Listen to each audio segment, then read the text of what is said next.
Leah, hello. Oh, hey, oh, thank you. Thank you, thank you, thank you, thank you. Hello, Real at Heart. Hello, my day was good. How was your day? Hello, Jules. Good evening. DB all a glow. Good evening, good evening, good evening. Man, coming out. Hello, Carly. Good to see you guys. Hello, Susan. Man, how was my day? My day was good. I have zero complaints. Just glad to be here. Um, I was kind of hoping to do more than Isaiah chapter 6 and 7, but um, some things came up. So you will have that. Well, hello. What's up, Ralph? Good to see you. Good to see you. What's up, Jordan? Good to see you, man. Good to see you. Hello, Sheesh. What's up, Katarina? Your rabbit joke was a hit, by the way. What's up, Sandy? Hello. Was busy. Devil is after me at work. Oh, man. All the time.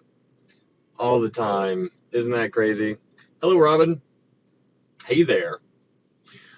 I feel like anytime somebody says, hey there, I feel like this motion is needed. Well, hey there. Um, I don't know if that's just me. Does anybody else agree? Well, hey there. I don't know. It just feels right. What's up, Shy Stone? Good to see you, man. Good to see you. Good to see you. We are just getting started, so we'll start here in a couple minutes. Dive on into Isaiah chapter 6 and chapter 7. Man, this is gonna be a good one. I always picture the bear waving really fast, like the real one.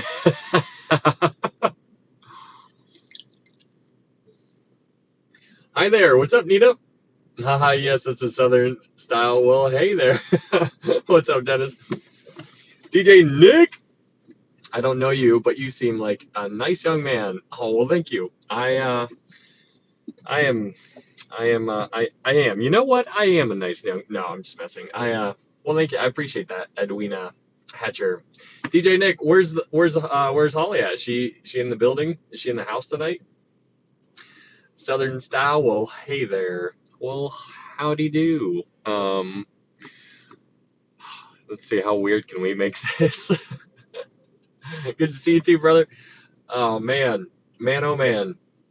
Ah, yeah. So I don't know if you guys have dove into Isaiah chapter 6 or chapter 7, but we'll get into it. And so I'm just giving you guys a little bit of a warning that you might leave here tonight with more questions than answers, just because of you're just gonna see me talking to myself in this very interesting fashion tonight, while also bringing up interesting connections, I think, at least to me, and really trying to figure it out. So it's going to be a fun study. Yes, I read it today. Cool, cool. I believe so. She'll join us in a minute. You get her in here, DJ, Mr. Nick. You tell her. You tell her. No, I'm just messing. What's up, Nita? How was your week? My week is good. My week was good, and is good. So that's nice. Yeah, no complaints. Can't. I got nothing. I got nothing. Just glad to be here. My hair practically stands on end when you say we're studying Isaiah. I'm still so excited. What's up, Dolores? Hello, hello. That is funny. Jules, how did you find anything? Did you chase uh any did you pull on any strings, and did it take you anywhere fun on that kind of study? Love the connection to the seven churches and seven women last night. I'm not sure on that, Katerina. That was just that was purely speculation. I have no idea. I'm just like looking at sevens and seven, and I see seven, and I'm like, well, how is this? How could it be? Because um, what it is the what I'm blanking right now, but it's the glory of God to conceal a thing, and the glory of kings to search out a matter. So we know that this book, it is so fascinating. It is so fascinating. thinking about this book that we have, and I was thinking about this earlier. Do you realize, like, we have a book here called a Bible, and we're studying it, and it's so unique, unique up on it, but it's so unique because it's clearly one of a kind, and we know this. But when you think about how there's so many different avenues of approach, like you can start in any book of the Bible, and you can just go from Exodus and go to Jude, or you could start in the book of James, and then you can go to a different book. But no matter where you're going, it's completely verifying itself time and time again because it quotes itself, and it's just so it's just there's nothing more alive in this world than this book that we have in front of us. And man, what a treat to have this book at our fingertips. I just am just blown away by it. It is just so cool because it's just like, do you understand that we are reading a book that has been here for the longest time, like close to like 1500 years or something like that, and the majority of the world is still trying to figure it out. We are still reading it and being like, we're still drawing connections. We're still being like, oh, this is what this means. That's still happening. Don't you think that that is amazing? Like, how in the world is that even possible? That just shows you, like, if this was man-made, then this would have been solved. If I gave you and let's just say 40 other people, let's say I gave you 1,000 years to come up with something like this, we'd be able to disprove it. The world would be able to disprove it in probably, like, I don't know, a month or a week or something ridiculous. But here we have this book, and it is still the champion. It is crazy. It is really, really cool. What's up, Christine? Hello, Robert. What's up, man?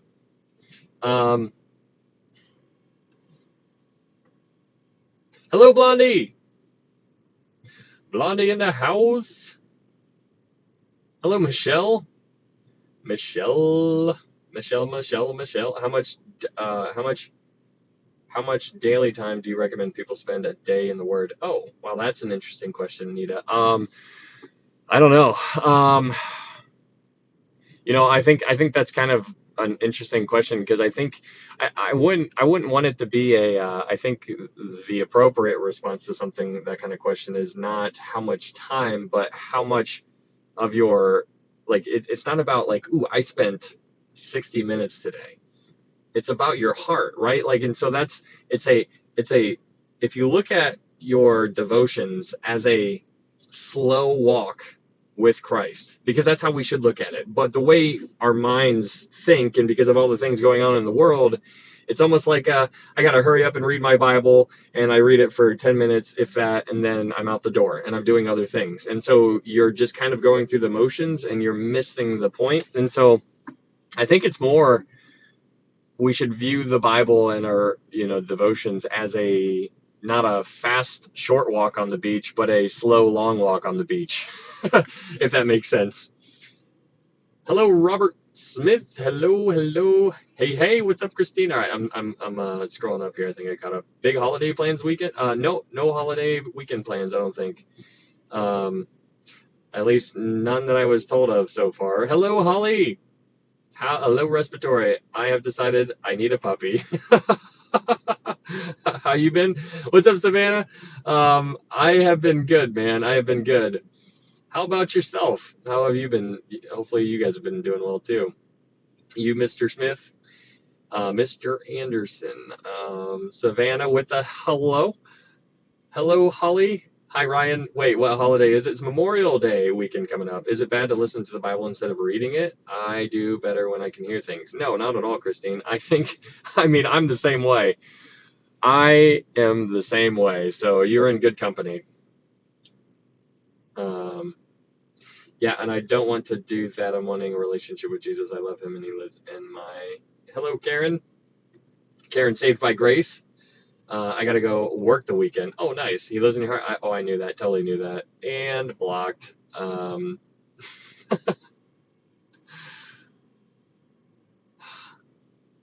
Maka. Micah. Um, yeah. All right. Sweet. Monday is your birthday. Man, happy birthday. How old are you, Savannah? Am I allowed to ask that question on here? Is that a sensitive topic? My birthday. We're almost birthday buddies. My birthday's up in, I don't even know, but like 9 days or something like that. Time's going by so fast. Oh, you're 34, so you will be 35. Nice. To be young again, Savannah. Oh man, I'm so much older than you. Can you believe it? I am 35, by the way, and I will be 36. But yes, happy birthday to you. You old Ryan. I know. It's getting crazy. What's up, Nadama? Hello. Hello. Cool for being fearless. I don't have off until Sunday, but totally worth it. Totally worth hanging out with us. Is that what you're talking about, David? Very cool. Thanks, everyone. Savannah says thank you. Oh, man. I didn't get you anything. I feel terrible. I feel terrible. Also, what's up, Mark? Good to see you. Yes and yes. Oh, cool. David, what do you do? Are you born in 94? Is that what that 94 means? What do you do? I'm curious. What is everybody doing here? That's something. I know that we've had some nurses. We've had some respiratory therapists. We've had some insurance people. I think there was a cop in here one time. Trying to think of other things. Sheesh. What's up, Aloha? Aloha, Felicia. Hi, hi, hi. Here we go. All gather. Let's get up, Katie. Nurse's aid. Okay, nurse's aid. Very cool, Ryan. You missed my birthday last September. I am so sorry. I am so sorry. I'm a psycho, but you always tell me I'm lying. Oh, okay. Leah, we already knew that you were a psycho right in the middle of the 90s. Okay, gotcha, David. Very cool. Sheesh. Okay, night. Have a good night, Karen. Sometimes I use Nick's phone just to mess with you all. Gotta watch out. Gotta keep an eye on that. Born in 1994. All right, stayed up late last night with y'all. Totally worth it. Oh, man. Well, hopefully tonight you'll enjoy even better. Y'all making me feel old. I'll be 50 this year. Oh, no. I work at Chick-fil-A. Worked at a golf course. Man, two of my favorite things. Oh, my goodness. Chick-fil-A on a golf course? What? Now we're talking. Speaking of which, crazy that Scotty Scheffler got arrested. I mean, we all knew he was a trash bag. I mean, he had it coming. I'm totally kidding. Scotty's the man. Thank you, Holly. Thank you, Holly. Thank you, Holly. Appreciate that. Oh man, but yeah, that's crazy how he got arrested. I don't know if you guys knew that, but apparently he just drove through a crash scene, and I guess the police were trying to make him stop, and he just kept on going because he's like, I'm Scotty Scheffler, I'm number one. No, he didn't think that. He just was confused because apparently it was raining and a lot's going on and lights flashing. But I thought that was pretty unique. And then he comes out and then he shoots a 66. Like, this dude is not human. It is absolutely bananas. It's been all the talk at work. Oh, yeah, I bet. Wait, was that you, Felicia, that you said you worked at a golf course? Man, do you golf? Do you golf, Felicia? I haven't worked in a year now, just raising babies now. Nothing wrong with raising babies. Got to raise them up right. Y'all making me feel old. Yep, that's me. Very cool. Is it a country club, like one of those private clubs? Or is it one cop directed him on, the other cop didn't know that? Oh, man. He thought it was a personal escort. You're 35, young man. Dang, I feel old. Well, I'm about to be 36, Katie. You don't got to call me names. I'm just messing. I am 35 and 3/4. I just became a great grandmother. Oh, Jules. Congratulations. Oh man, no, I don't golf, but I want to. It's a country club. We have great members. Man, if you're working at a country club, and I don't know what you do, but the one that I'm not fancy enough to play at those, but I've been invited to go play on some, and those people, the people out there just have money. It's crazy. It's just like it doesn't even mean anything. There's this one billionaire that I am acquainted with. I won't say that I know, but he owns the golf course, and all the guys just are like, it's just so funny watching them. Like I show up and I'm just like, I'm just excited to be here, and these guys are just doing their normal. They live out on the golf course, and it's just funny seeing how they think, because they just want to. It's just like they're sucking up to the teat, and I'm just like, you guys, like, I mean, it's just money, but it is funny to see. So like the people that work there, they just tip people like crazy. I'm like, oh my goodness, you just gave him or her a lot of money.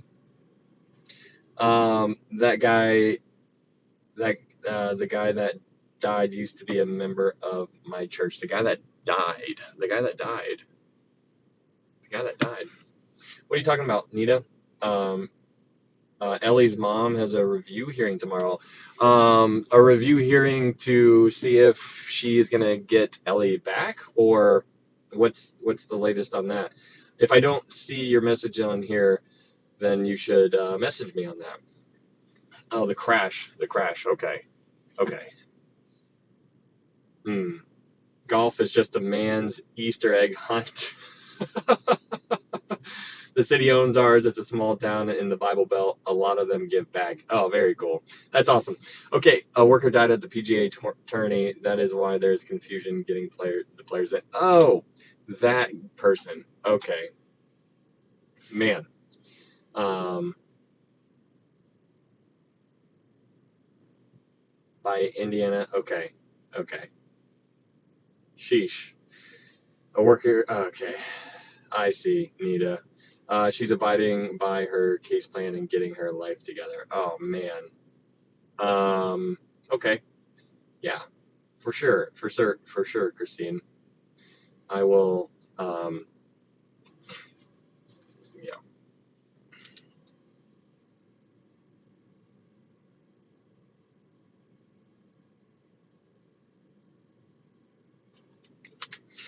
All right, so we can go. Lucky Jules, I've only got two four-legged fluffs. Oh my goodness.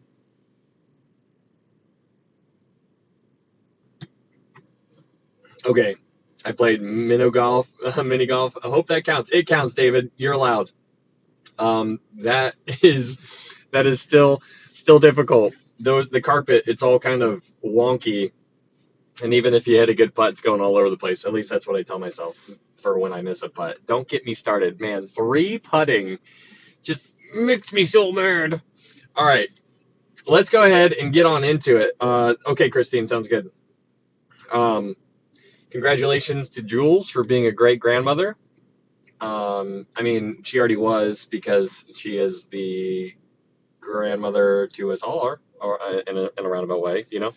Um, and Katie as well, who has dogs. So she's in charge of the animals. I stink at mini golf, but I play every once in a while. No, that's fun. Gotta keep it fun. Keep it interesting. Okay, so we can go ahead and get on into it. We got a lot to cover tonight, so we're not wasting any time. But if you guys are new here, thank you so much for being here. We're going to be getting into a great study. I'm looking forward to Isaiah chapter 6 specifically, and some really neat things in Isaiah chapter 7. So hopefully you don't fall asleep like Katie does all the time. And she told me she fell asleep again, and that she was so excited that she fell asleep. And she's about had enough. No, I'm totally making all that up. If you fall asleep, never feel bad. I am just glad that you guys are here. It pumps me up that you guys keep coming back, because you're learning, I'm learning, and I love that. So you guys being here is an encouragement to me. So thank you for that, and never ever feel bad, or never think that I get offended if you don't show up, because I completely understand that we're doing this in the middle of the night, and so it's actually kind of weird that you do stay up. That's how I view it. So you being here is quite amazing. But we can go ahead and dive on in to Isaiah. But there's just some things that I kind of wanted to talk on as first, because some interesting things happening in the world that are really quite just another thing added to the list. And there's so many, like, how do you pick and choose? As you guys know, I typically lean towards focusing on things that affect either the entire world, or I lean on Israel, things that are focusing on Israel. And so the things that we can talk about tonight before we dive into Isaiah is that there's a couple countries that are recognizing Palestine as a state. And so that is really unique because now, what was it, Norway, Ireland, I think might be one of them, and another one. There's like three of them that came out and said that. And so now Israel pulled their ambassadors from those countries and got them out of there. And so now it's just like you're seeing lines being drawn in the sand. And Netanyahu made the statement. I think it was him who made the statement. It was somebody in the Israeli administration that made the statement that them supporting Palestine is them supporting terrorism, and that terrorism pays off. And so it's one of those things that it's very, very crazy to see. You're seeing anti-Semitism, anti-Semitism, anti-Semitism, anti-Semitism. It's all over the place.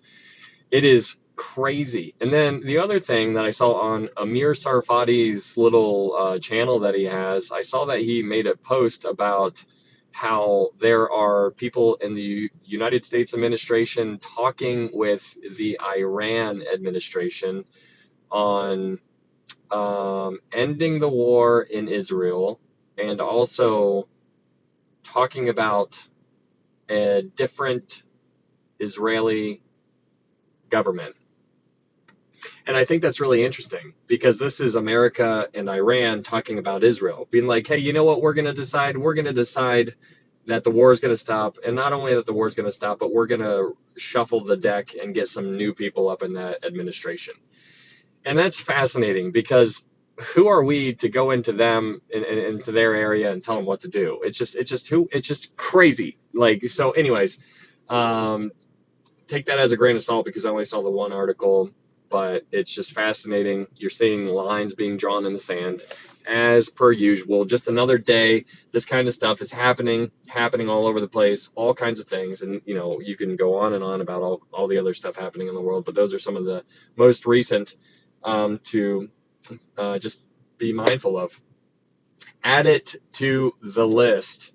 What do you think about the Noahide laws? I think that is, I think the Noahide laws are very deceptive because I think, like Trump is a big advocate for the Noahide laws from my understanding. And so I think it's a wolf in sheep's clothing. So I think the majority of American people will love to hear that because it's biblical, right? And so people will vote for it and say, yay, Bible things, not knowing what they're actually signing up for, because Israel will also be on board for that, and the Jewish people will also be on board for it because it's Old Testament. Now, what's interesting about that is that the Old Testament, the Jewish people, they don't believe that the Jewish people in our world right now, they don't believe that Jesus is God.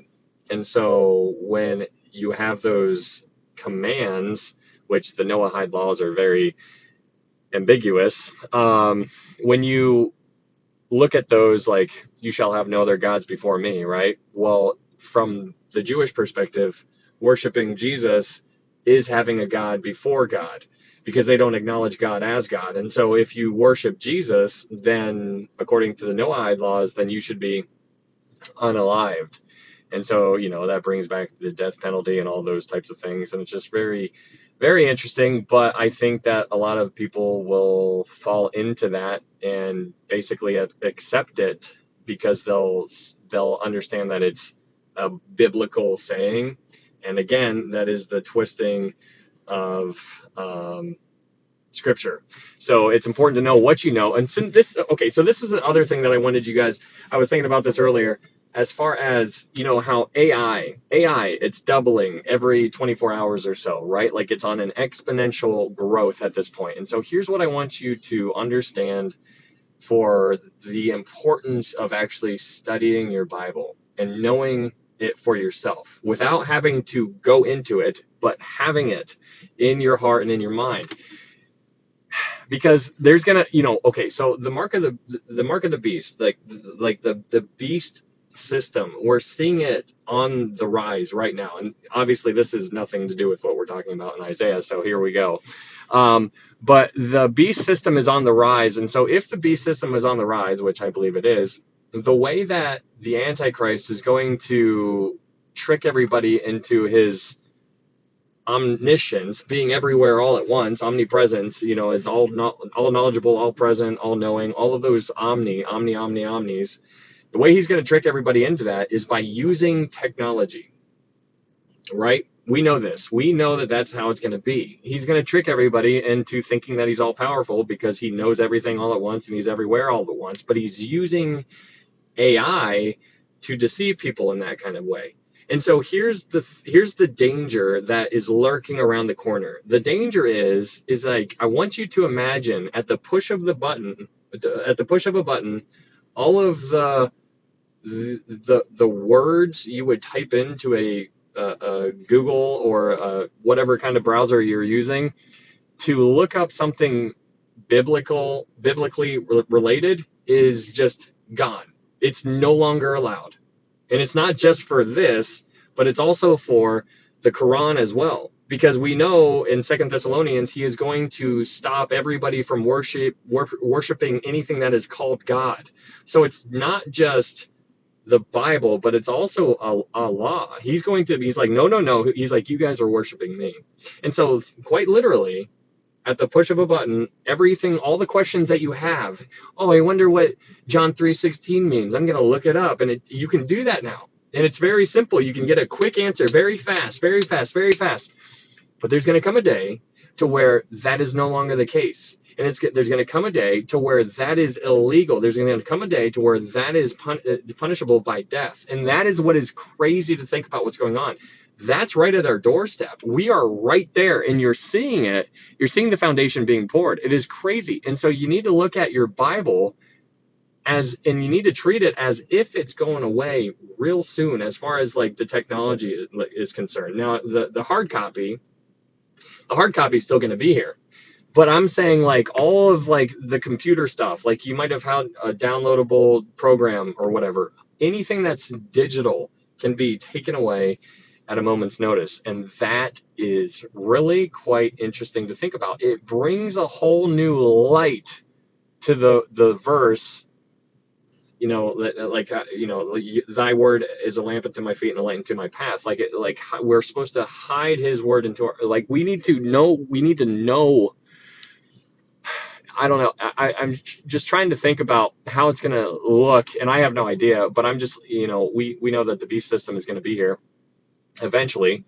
I believe that the church will be gone before that actually arrives, but regardless, you need to know what you need to know what you know, and you need to know why you know it, not only for your sake, but for everybody else's sake, because people rely way too much on technology nowadays. And so when you think of that and you're like, hey, all of a sudden the lights could go out, and then they completely bring in this whole new system just in a blink of an eye. It's just like, well, what just happened? So like you're either going with the program or you're going against the program. Which one are you going to be? And so I don't know. I just think it's very important to think about that kind of stuff and look at it in that kind of light. Hello, Tammy. The governments of the world have the playbook, our Bible. They know how to manipulate the church. Yeah. I was actually talking to somebody tonight. And he's a Catholic, and I was picking his brain. And so I got to witness to him tonight, and that was kind of fun. But he, as a Catholic, he was like, yeah, I just believe that you got to be a good person. I believe you got to, was dropping all the Catholic sayings, and he didn't really have a good understanding as why he believed what he believed, but he was kind of tiptoeing around, walking on eggshells types of thing. And it's just so interesting talking to people, because I told him, I was like, isn't it interesting how like all of this information about your tax bracket, your tax documents for your money, for your work, because he was telling me about that earlier in the day. And I was like, you know, all of those things, and you were dropping all kinds of numbers. And I was like, I have no idea what you're talking about. But then right when I ask you about your eternal, like about salvation, where you're going to spend eternity, you're kind of like all over the place. I was like, you're looking just like how everybody does. I was like, we focus on this part of our life. Like, this is where we are born. This is where we die. And then we don't think about anything else after that. I was like, isn't that funny? Like, why is that? And so, the Muslim Mahdi fits our end time Antichrist so well. Could be. Sheesh. What's up, Joy? I was raised Catholic, went to a private Catholic school. Okay. Let's go ahead, and then people believe the lies poured out through their controlled technology. Absolutely, Katie. My pastor just told us that we're going back to our Bibles and not our phones. Hello, Rusty. Good morning. Rusty in the house. Okay, let's go ahead and dive on in. Enough of that. Get me all worked up. All right, Isaiah. So if you guys are new here, thank you for being here. My name is Ryan. We've been going through the Bible book by book, verse by verse. We're going through Isaiah right now, and if you're interested, there is a YouTube link up in my TikTok profile. You can go there and check out the YouTube. If you would want to, you could subscribe. That'd be really neat. But I upload all of these lives up on there if you would like to go back and slow down and push pause, push play, rewind, fast forward, whatever. Because I know there's a lot of information that we talk about in here, and we go all over the place, and I talk fast, and so I know some of you guys write down things, and so when you're writing things down, then you miss other things, and I totally get it. And I am a huge advocate for watching and pushing pause and listening and going to search on my own, because that's how I learn. So that is there for you if you guys would like that. And we're going to talk about some secondary issues tonight, but I want to talk about the primary issue, and that is salvation. How to know for sure you can get to heaven. There is only one way, and that is by understanding that you are a sinner, and that sinners deserve the death penalty, as per the Bible, right? For all have sinned and fall short of the glory of God.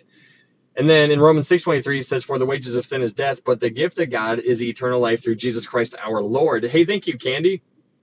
That is a cool origami little swan thing. But yeah, so we need to understand that we are a sinner. And then when we do, then we look for a savior. That savior is Jesus Christ, the one and only God's Son, was born, led a sinless life, died on the cross for our sins. He was buried. He rose again on the third day. And the Bible says, for whosoever calls upon the name of the Lord shall be saved. It is nothing we can do. That's what the guy was telling me tonight. He's like, yeah, I believe that you just need to be a good person. And I was like, well, can I tell you about Ephesians 2:8-9? And he's like, yeah, go ahead. I was like, well, it says, for by grace are you saved through faith. And then not of yourselves. It is the gift of God, not of works, lest any man should boast. There's so many people in the world who think that they can just be a good person. And I'm like, I even asked him this tonight. I was like, well, if you could get to heaven by being a good person, then why did Jesus need to die? If you could get to heaven by just being decent and kind of having the scales balancing in the good kind of favor, then why did Jesus die? Why do you think he did that? It's because he had to. John chapter 17, you have this whole, his whole prayer, the whole beautiful prayer where he's talking to the Father. There's the other place in John, I'm forgetting right now, where he goes and he's like, Father, if at all possible, is there any chance that this cup, the crucifixion, could pass from me? And no, there was no other way. In order to save us, he had to go to the cross. And so that is what we need to acknowledge. And so we need to be on guard for the other gospels that are out there who like to add in to what Jesus did on the cross. And that's where it gets so tricky in our world today, because there are so many biblical terms that are used in our world, and they're used in a way that is manipulative. If I start throwing out all kinds of verses and all kinds of stuff like that and words that you know are biblical, and I attach them to the wrong part of the picture, then you're going to be confused, because you're going to hear the biblical words, but it's used in the wrong kind of context. I can deceive a lot of people on here. And so if I wanted to do that, I could do that right now, and I could lead a ton of people astray, because people are... They like being around like fun people, and it's just like, hey, this guy seems like he knows what he's talking about, so I'm going to follow him, not doing their own research. And that's why I tell you guys, Acts chapter 17:11, these are more fair-minded than those in Thessalonica, in that they received the word with all readiness, but they searched the scriptures daily to find out whether these things are so. Don't listen to me. Don't listen to me. That's the challenge. Don't listen to anybody. I want you to know what you know, and want you to know why you know it. Like, it is so important, and that's why it's so crazy to look at the world right now, because the lights could go out at any minute. And I say that, like, with your computers, like, hey, if they take away the internet and whatever, and you just have your Bible, and you don't know what the Bible says, but you've been to church a couple times, are you going to be able to figure it out on your own? Probably not. This is a tough book. It is difficult. It's 66 books. It's intimidating. If you're not doing it now, what makes you think you're going to do it then? That is what I'm trying to get you into your mind. Like, we have resources now. Use them. Use them now and figure it out. Hide his word in your heart, so that when the time comes, you can stand. Always be ready to provide a defense for the hope that is within you, right? That's what we need to be doing. Anyways, that's the primary issue on how to know for sure you can get to heaven. Okay, let's go ahead and dive into Isaiah. So there are some things in Isaiah. We're just going to do a quick flyby, and then we're going to get to it, because Isaiah chapter 6 is going to take some time. But I think it's kind of cool to understand Isaiah. Isaiah, his name means Yahweh is salvation, or God is salvation.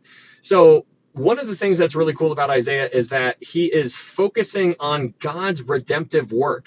That is neat. Why is that neat? It's because this is in the Old Testament. It's in the Old Testament, and it's focusing on God's redemptive work. Now, when you look at Isaiah, one of the neatest things in Isaiah is that the book has 66 chapters in it. Now, there are 66 books in the entire Bible, but there's 66 chapters in the book of Isaiah.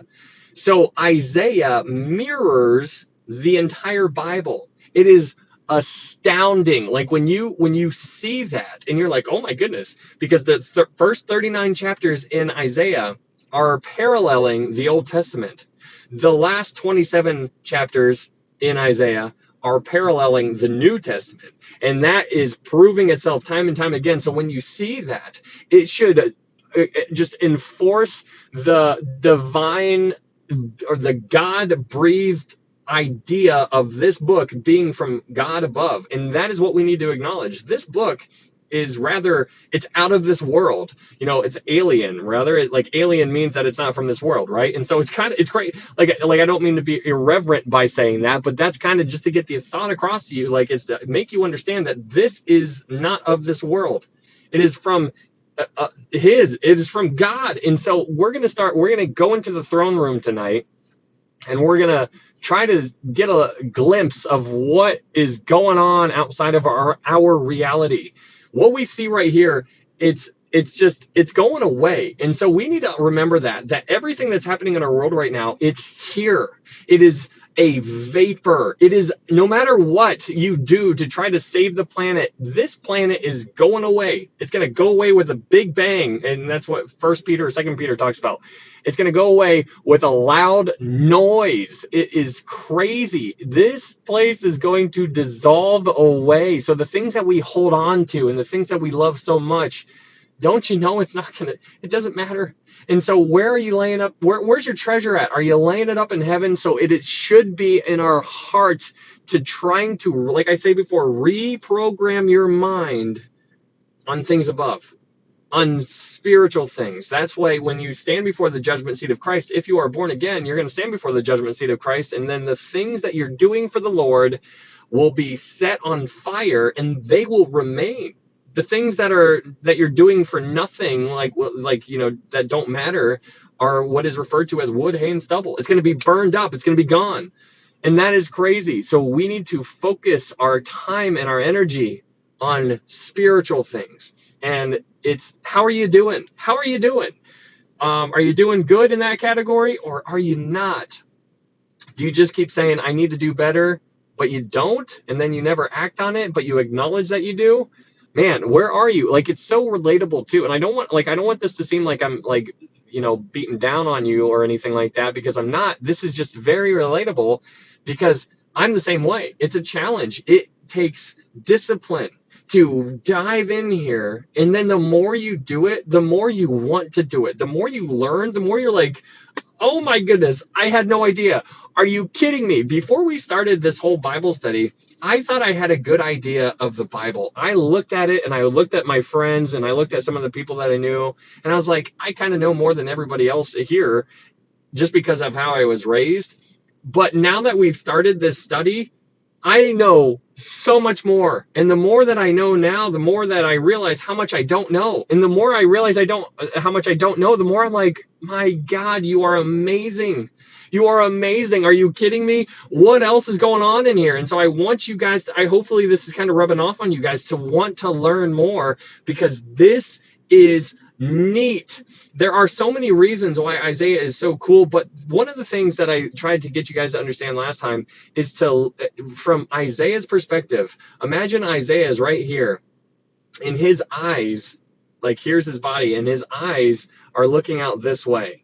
There are these mountaintops that he would see on top, and he would look into the future, and the first mountaintop that he would see would be the birth and death of Jesus. He would look into the future, and he couldn't see the valleys, but he could see the top of the mountains. And the top of the mountains, as he's looking out into the distance, the first mountaintop that he sees is Jesus being born. Then he goes a little bit further and he sees Jesus dying. And then he looks on the next mountaintop on the other side of that mountain, and he sees the kingdom, the millennial kingdom. And then he looks past the kingdom age and he sees the new heavens and the new earth. And so that is what Isaiah is doing. So he sees the mountaintops. He doesn't see the valleys. He can't tell what's going on down here. He just sees the checkpoints of like the big stuff. He doesn't know how much time passes in between point A to point B, or point B to point C, or point C to point D. He doesn't know.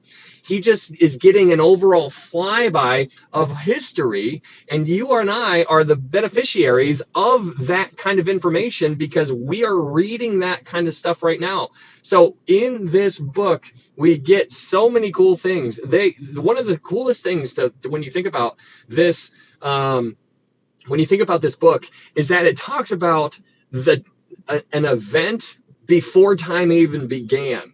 So you go back as far as we possibly can go, and we are given that event. That is when that talks about, that's in Isaiah chapter 14, where, it talks about Satan and Lucifer or whatever.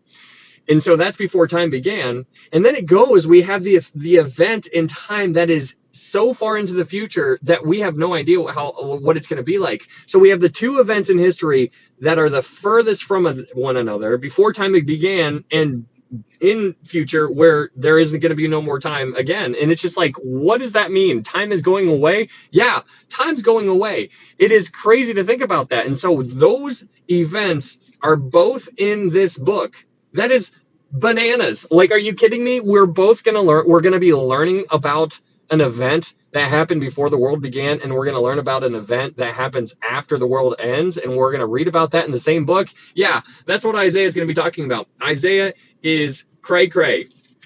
It is really neat to see this kind of stuff, and there's all kinds of other things that you could just talk about, but those are some of the things. And another thing that why Isaiah is really neat is because it talks about how God views prophecy. He wants to challenge the other gods that are out there, and he's like, hey, have one of your gods tell me what's going to happen next. Can they do that? Can these other fake gods do what I'm doing? No, they can't do it. Only I can do it. And so God proves to you and to I that he is God. How does he do that? He does that by proving what is going to happen next. He's like, hey, this is going to happen next. This is going to happen. This is going to happen. This is going to happen. This is going to happen. This is going to happen. And when you see these things happening, I want you to remember who told you. And when you remember who told you, I want you to remember who told him. So Isaiah told you, but who told Isaiah? God told Isaiah. So God is God Almighty. And that is the God of the Bible, the God of Abraham, Isaac, Jacob. That is Jesus Christ, the God who came down, led a sinless life, died on the cross for our sins, had the power to resurrect himself. Just like, while he was dead, yeah, he was holding the entire world together. While he was getting whipped and scourged and a crown of thorns pierced on his head, he was maintaining the world. And just think about that. That is the God that we're learning about here. It is so cool. It is so neat to see this stuff. And so that's what we're diving into. That is what we're diving into here. So another good thing to know about Isaiah is that Jesus believed Isaiah because Jesus quoted Isaiah. There's plenty of times where Jesus quoted Isaiah. Isaiah is quoted or alluded to 472 times in 23 out of the 27 books in the New Testament. Now, that is really quite something right there. 23 out of the 27 books in the New Testament is Isaiah is found in, and it is it's just huge prophetically. It talks about salvation in all kinds of different levels, and it is something that we just need to be sensitive to. Isaiah is it's coming up all over the place, and we'll unpack some of those things tonight. But let's go ahead and dive into Isaiah chapter 1. So just a little bit of an overview from Isaiah chapter 1 through 5. If you wanted to kind of like narrow it down a little bit on what's going on in chapters 1 through 5, it's essentially, in a roundabout way, how God is describing a dying culture. Why? So God, we're seeing a dying culture, a dying culture from God's perspective. And he's letting them know why they're dying, and it's because they have turned to sin. Whenever people turn away from God, bad things happen. That's just how it is. Bad things happen. And you see that when we read about the kings in 1 Kings, 2 Kings. These kings prospered as long as they followed God. We can learn so much from that. When we follow God, then we will do well. And doesn't mean that we're going to become a millionaire. No, you need to reprogram your mind as far as what success actually looks like. Do you look at somebody who's got a great job, a great family, a great life, all of these things, and do you think that that's success? Or do you compare success to what it is as far as from God's perspective? And that's what we need to look at. We need to look at things according to God's perspective. So in Isaiah chapter 1, this is going to be talking a lot about how God describes a dying culture. And so we talk about, in Isaiah chapter 1, we spent a lot of time in here, so we don't need to spend too much time on everything, but we can touch a couple places here. In Isaiah chapter 1, verse 18, just to kind of touch on something in chapter 1, it says in Isaiah chapter 1, verse 18, it says, "Come now and let us reason together." So in Isaiah chapter 1, verse 18, it says, "Come now and let us reason together." So before verse 18, God is telling them, he's like, you guys are messed up here, here, here, and here. This is where you're failing. And then in verse 18, he says, "Come now and let us reason together." And it's crazy because he's letting them know what they're doing.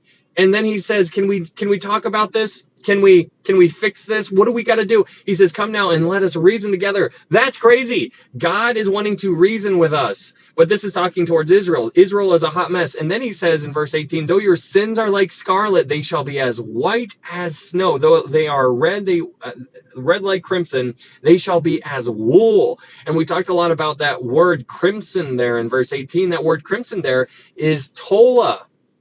The word tola. Now, if you go to Psalm 22 and you read that chapter right there, it's about the crucifixion of Jesus, and you'll see that it says, "But I am a man and I am a worm and no man." It says, "I am a worm and no man," and that's in Psalm 22, I think like verse 6 or 7. And it talks about, like, it's saying that Jesus is a worm. Now, what is that word? That word worm means is tola. Tola means, what is that tola? What is a tola worm? A tola worm is a worm that would attach itself to a piece of wood, and then it would die on that tree. It would die on the tree. This worm will die on that tree, and it will it will attach itself to where it cannot leave. And then while it's there, it dies on that tree, and it's pregnant with these children, and the children eat their way out of the mom, and the mom stains the wood red, and then 3 days later that worm will flake off, and it will flake off white as snow 3 days later. It's just like, that's what he says. I am a worm. I am a tola worm. He was prophesying about his death and resurrection. Like, it's crazy when you see this kind of stuff. Like, what? Like, it's unbelievable how the scriptures like are like so cool like this.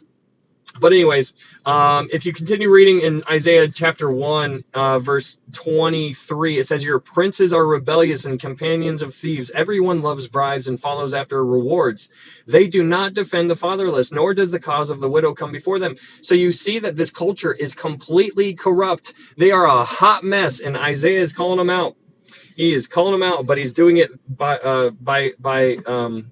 God's telling him what to say here. Very, very interesting. So we go to Isaiah chapter 2. And Isaiah chapter 2, we talked a lot about the millennial kingdom. The millennial kingdom, we talked a lot about the day of the Lord. There's something called the day of the Lord and the day of Christ. Those are two different things. But here in Isaiah chapter 2, it was focusing on the day of the Lord. The day of the Lord is a judgment type of situation. It is all bad. You do not want to be a part of the day of the Lord, because that is all kinds of bad. But we talked a lot about the millennial kingdom, because that is also what happens here in Isaiah chapter 2. And that was a fun topic right there. We don't need to go too far into that one. But these people are very prideful, very arrogant. And if they don't humble themselves, then they will be humbled the hard way. And we looked up that passage in James chapter 4, verse 1. And I think in 1 Peter chapter 5, it talks about humbling ourselves before the mighty hand of God. Okay, so we need to humble ourselves. We need to be humble. And it's interesting when you think about Philippians chapter 2, because, the kenosis, which is, all talks about God, Jesus, his humility, how he was born. He was born very lowly. We need to have the mind of Christ. And so are you humble? Are you trying to really lower yourself so that you can win people? Hey, thank you, Candy. And so that is something that we need to think about. This is some serious stuff. We are dealing with very, very real things, and we need to really work on ourselves so that we might win some. That's the hope here. Okay, so let's go to Isaiah chapter 3. In Isaiah chapter 3, you're still seeing this nation falling apart. And it says in Isaiah chapter 3, verse 1, it says, "For behold, the Lord of hosts, takes away from Jerusalem and from Judah the stock in the store, the whole supply of bread, the whole supply of water, the mighty man and the man of war, the judge and the prophet," and it goes on and on and on. And he tells, basically what you're seeing here is God is removing all of these people and all of these qualified people, and God inserts these unqualified people to be the rulers. So these children are ruling the people who are ignorant, the people who have no idea what they're doing, and they're the ones who are calling the shots. And that's really interesting to think about, because that is essentially what's going on in our world right now.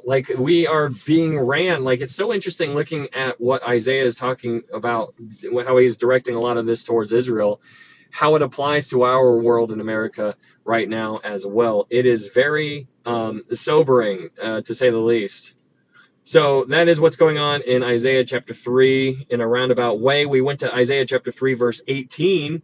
In Isaiah chapter 3, verse 18, it says, "In that day the Lord will take away the finery, the jingling anklets, the scarves, and the crescents." Now, it's interesting because we looked up that word crescent. We went to Judges, I think, or Joshua. We went to Judges or Joshua, and we saw that same word in Hebrew, crescent, and that word is it's a moon. It's a crescent moon. And so we talked about Muslims, and we talked about how this is very it seems to parallel Islam in many different ways, and I thought that was very provocative, talking about that kind of stuff. That was in Judges chapter 8, verse 21, by the way, and I thought that was very interesting. But then we go to Isaiah chapter 4, and in Isaiah chapter 4, verse 2, Isaiah chapter 4, verse 2, it says, "In that day the branch of the Lord shall be beautiful and glorious, and the fruit of the earth shall be excellent." So we're introduced to this title of Jesus as the branch. And so Jesus is the branch. That's one of his titles. And we looked up these other passages. So here in Isaiah chapter 4, verse 2, we have another one that's mentioned in Isaiah chapter 11, verse 1. We have two others that were mentioned in the book of Zechariah. And so the branch, the branch, the branch, the branch. There's different, but there are different descriptive words as when it comes to the branch. Here in Isaiah chapter 4, verse 2, it says the branch of the Lord, and this is how John depicts Jesus in his gospel, and this is how he depicts Jesus as the Son of God. If you go to the other ones, it's how Matthew depicts Jesus. It's how Mark depicts Jesus. It's how Luke depicts Jesus. And we're going to talk about some of that tonight, but it's really fascinating when you think about this and all of these things coming together. Like, it's not just words that they're just saying, it's words that are painting a picture all over the place, and we're trying to like understand it and trying to like see it, and we're like, okay, there's a picture here somewhere, and you got your camera on and you're like kind of like trying to find that focus where it comes into view. That's what we're trying to do here. And it is pretty neat what all of these things. And so anyways, then we go to Isaiah chapter 5, and we talked about the vineyard. And so we talked a lot about the vineyard, and God is telling us what he's done in this vineyard. He's telling us in this parable. He's like, listen guys, he's like, this is my vineyard. I took care of it. I got all the weeds out. I got all the rocks out. I built a fence. I protected it. I watered it. I did all of these things that I needed to do in order to have a good crop. I even made a wine press because I was making some wine, and here we are. And when the grapes start to come, they are sour grapes. And he's like, what more could I have done? Have you ever talked to somebody who works, like, who is a gardener or who is like is a farmer and works in this kind of stuff, who has a green thumb? Like, they'll give you some pointers. They'll tell you what they can do. Be like, oh, no, you should have used this soil or this fertilizer or this kind of stuff. Or no, you don't want to do water this time of day because it'll do all these things. And so it's interesting because they know how to think. Now, if God, it's just so fascinating because God goes to them and he's like, what more could I have done? I literally gave you everything. Here is everything. And you guys still turned away from me. I gave you this. I gave you this. I tried to meet you here. I tried to meet you halfway. I tried to do this. I tried to do this. You guys kept turning away and going away. And so that is what God is telling us in Isaiah chapter 5, talking to this vineyard. And then as we read in Isaiah chapter 5 verse 7, we learn what the vineyard is. In Isaiah chapter 5 verse 7, it says, for the vineyard of the Lord of hosts is the house of Israel. So this vineyard that he's telling us about is Israel. And now that's interesting to think about, because the language that's used here in Isaiah chapter 5 is used all over the place in Matthew and Mark and Luke, and we looked up some of those passages because the vineyard comes up time and time again. Okay, so then as we ended that chapter, we talked about the 6 different... Oh, okay, thank you, Jules. So in Isaiah chapter 5, we continued on with the 6 different woes. There's all kinds of different woes that were going on here, and we unpacked all of those, but definitely things that are one that kind of stands out is Isaiah chapter 5 verse 11. It says, woe to those who rise early in the morning, that they may follow intoxicating drink, who continue until night till wine inflames them. There are people, like, I mean, that sums up America like to a T, right? Like, that's what people look forward to. They're like, hey, we getting wasted tomorrow in the morning, and they wake up early to go to the football games, basketball games, baseball games, whatever it is. I don't even know, but it's just crazy. That's what people are doing. That's what they were doing then. That's what we're doing now. The parallels between Israel and America are unreal. It's out of this world, and it is crazy that this was called so long ago. Okay, so that is what is going on in Isaiah chapter 1 through 5. That is Isaiah chapter 1 through 5. Okay.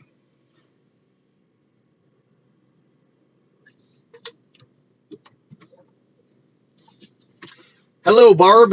Okay, so let's go ahead.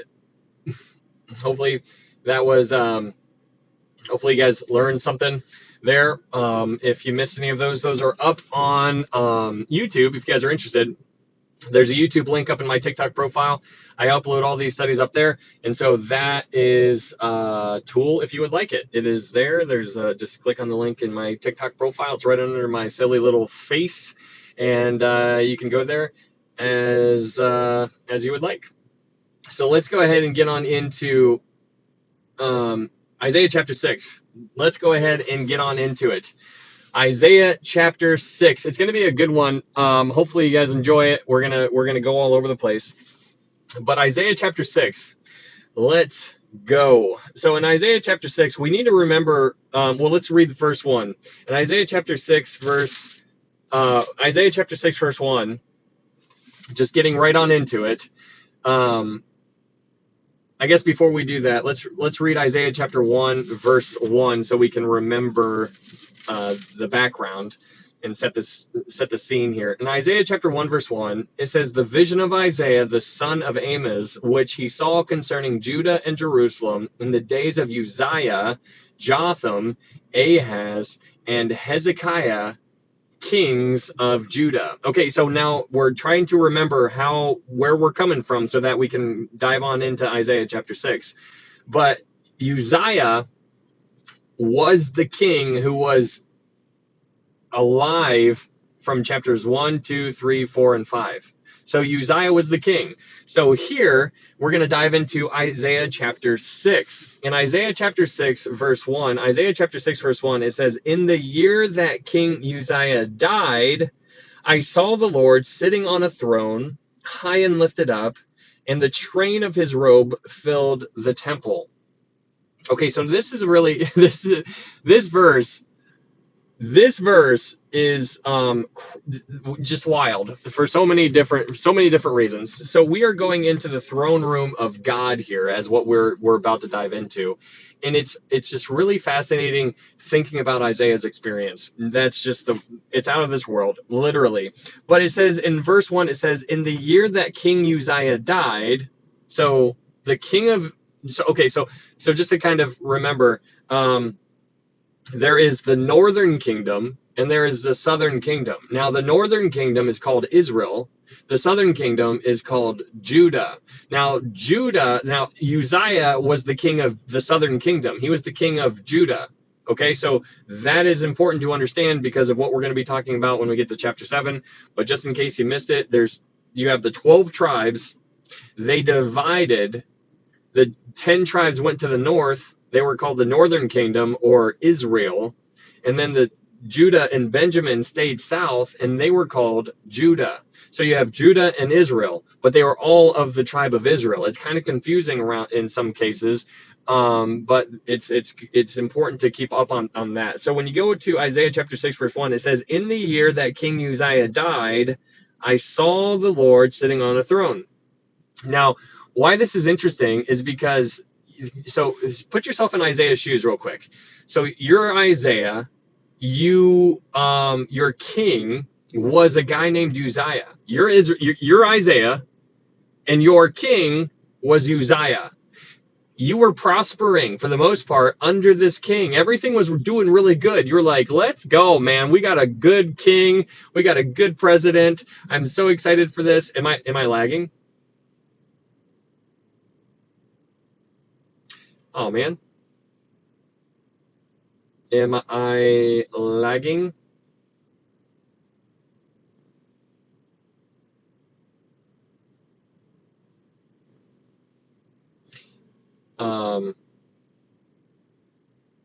No, not you. Not for me. Not now. Huh. It's okay now? Yes, a lot. Maybe go. Oh, man. Good now. You're not lagging here. Ugh. Okay here. Maybe if I'm lagging for you, maybe back out and come back in.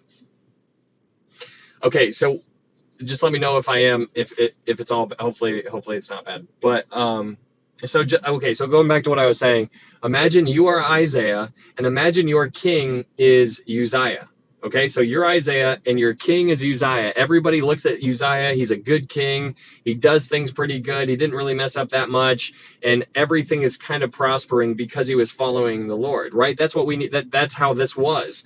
And so people in Judah were looking, or in Jerusalem, they were looking at Uzziah as their guy. They were looking at him as he was the one. Like, right? Like, imagine in our world here in America, when we have a good leader, we're so excited. We feel better. We're like, yes. And so, but when that person goes away and then somebody else comes in, we're like, oh no. And so this is what's so interesting about this passage, because it says in the year that King Uzziah died, I saw the Lord sitting on a throne.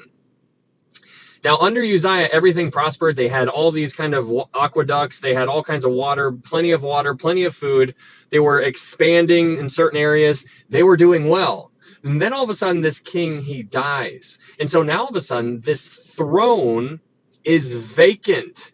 This throne is vacant. It is crazy. So they're looking at this throne, the human throne, and there's nobody there. Now they're confusion. Now all of this fear is showing up. And so that's when I find it very interesting that is when Isaiah, he documents that Uzziah died because now the throne is empty. But then he says, I saw the Lord sitting on a throne. So it's almost as if we need to always remember that God is on the throne regardless of what man is doing down here. And I think that the connection there is very, very real, because we oftentimes put our faith in man, right? Like some trust in chariots, some trust in horses, but we'll trust in the name of the Lord our God, right? Like that's what we need to remember here.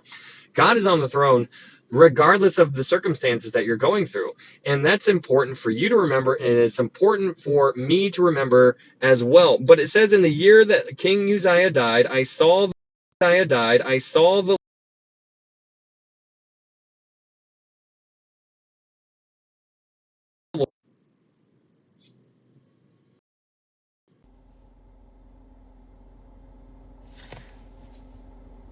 Sorry, I just got a call and I just denied it. Let me know if you can.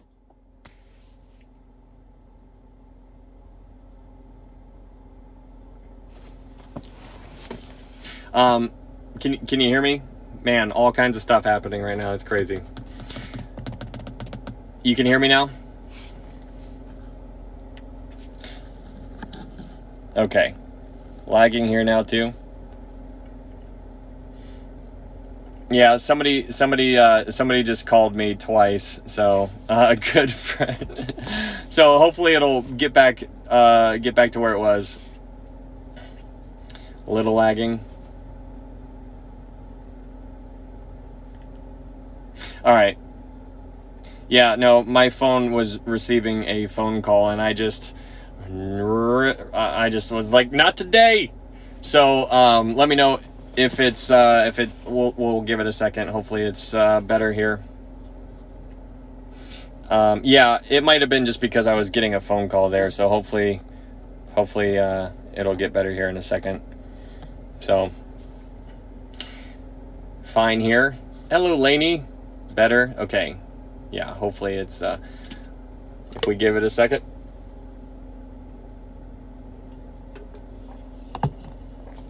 All good. Hello, God's Army. Okay. All right. So is it better? Is it better? It's good. Hello, Fred. Okay, good. All right, cool. All right. So, hopefully no more distractions. Gonna leave and try restarting my phone. Hi, Ryan. Hello. Good. Okay, good. All right. Awesome. Hello, Zach. All right, let's go ahead. It's doing great for me now. Thanks, Ryan. Yep. Okay, cool. So going back to Isaiah chapter 6, verse 1, it says, in the year that King Uzziah died, I saw the Lord sitting on a throne, high and lifted up, and the train of his robe filled the temple. Okay, so this verse brings a lot of questions. We can go all over the place in this kind of verse, this verse alone. And so we're gonna do that. We're gonna go places. Good now. Awesome, Katie. Very cool. So it says, I saw the Lord sitting on a throne. Now that verse right there is startling for many people because it's, how do you explain this? Now this is very, very provocative on all kinds of different levels. And I told you guys at the beginning of the study, well, I told you even yesterday, and I'm telling you again, that you might leave here tonight with more questions than you have answers just because of how many things that happen. And I don't know how to explain them because of how interesting it really is. But here Isaiah says that he saw the Lord. Now let's go to Exodus 24 real quick. Let's go to Exodus 24. Exodus 24. So in Exodus chapter 24 verse 9. Exodus chapter 24 verse 9. In Exodus chapter 24 verse 9 it says this. Then Moses went up, also Aaron, Nadab, and Abihu, and 70 of the elders of Israel. And they saw the God of Israel. And there was under his feet, as it were, a paved work of sapphire stone, and it was like the very heavens in its clarity. But on the nobles of the children of Israel he did not lay his hand. So they saw God, and they ate and drank. Then the Lord said to Moses, "Come up to me on the mountain and be there, and I will give you the tablets of stone and the law and commandments which I have written, that you may teach them." So Moses arose with his assistant Joshua, and Moses went up on the mountain of God. And he said to the elders, "Wait here for us until we come back to you. Indeed, Aaron and Hur are with you. If any man has difficulty, let him go to them." Then Moses went up into the mountain, and a cloud covered the mountain. Now the glory of the Lord rested on Mount Sinai, and the cloud covered it 6 days. And on the 7th day he called to Moses out of the midst of the cloud. The sight of the glory of the Lord was like a consuming fire on the top of the mountain in the eyes of the children of Israel. So Moses went into the midst of the cloud and went up into the mountain, and Moses was on the mountain 40 days and 40 nights. Hey, thank you, Anita, for those bears, by the way. So interesting passage here in Exodus chapter 24, verse 9, because in Exodus 24, verse 9, it says that Moses, Aaron, Nadab, Abihu, 70 elders of Israel saw God of Israel. Now in verse 10, Exodus chapter 24, verse 10, it says, "And they saw God." Now the Hebrew word God there is Elohim. Now what's interesting about that word is the plural that's behind it, Elohim. Any word, Greek word, that ends in an I-M is plural. We're going to talk more about that when we continue on in Isaiah chapter 6, because we're going to talk about seraphim and cherubim. It's the same thing, I-M, at the end of each one of those words. So you have Elohim, plural, seraphim, plural, cherubim, plural, same concept there. But here in Exodus chapter 24, verse 10, it says, "And they saw the Elohim of Israel, and there was under his feet, as it were, a paved work of sapphire stone, and it was like the very heavens in its clarity."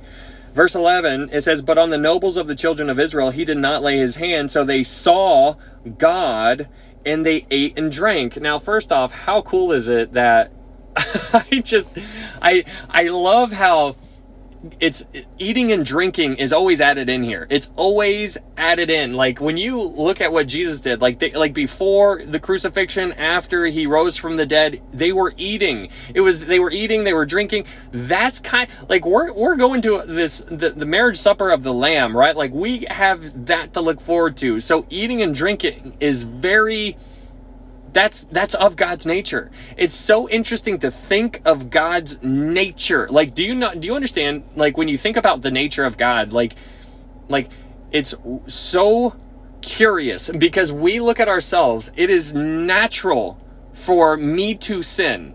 It is natural. It is natural for me to die. Like, I'm going to die one day unless the rapture happens, right? That's my nature. That is just who I am. It's just going to happen. God's nature is something completely different.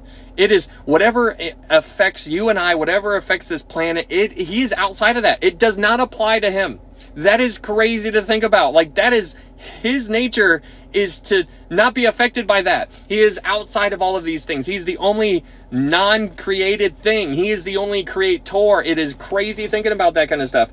But when you go to Exodus chapter 24, verse 12, in Exodus chapter 24, verse 12, it says, "Then the Lord said to Moses, 'Come up to me on the mountain and be there.'" So here in verse 12, Exodus chapter 24, verse 12, it says, "Then the Yahweh." So it changes from verse 10 from Elohim to verse 12 to Yahweh or Jehovah.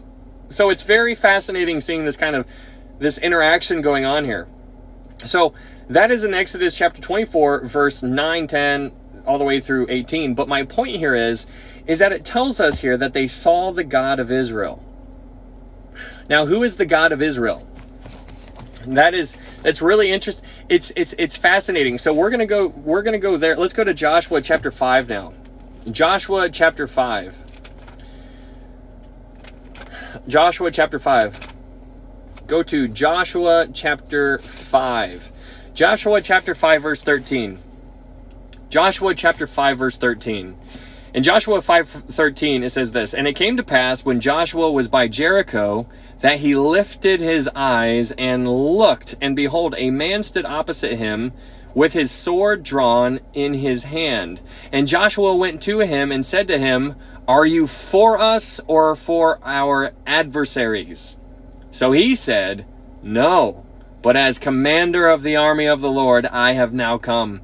And Joshua fell on his face to the earth and worshipped, and said to him, What does my Lord say to his servant? Then the commander of the Lord's army said to Joshua, Take your sandal off your foot, for the place where you stand is holy. And Joshua did so." Now, this is really fascinating seeing this kind of stuff. So here in Joshua chapter 5, you see a Christophany. A Christophany is where Jesus shows up before he was born of a man. So this is God showing up. This is Jesus showing up. Jesus showed up to Joshua. It's the same kind of concept that happened with Moses, except in that context, it was a burning bush.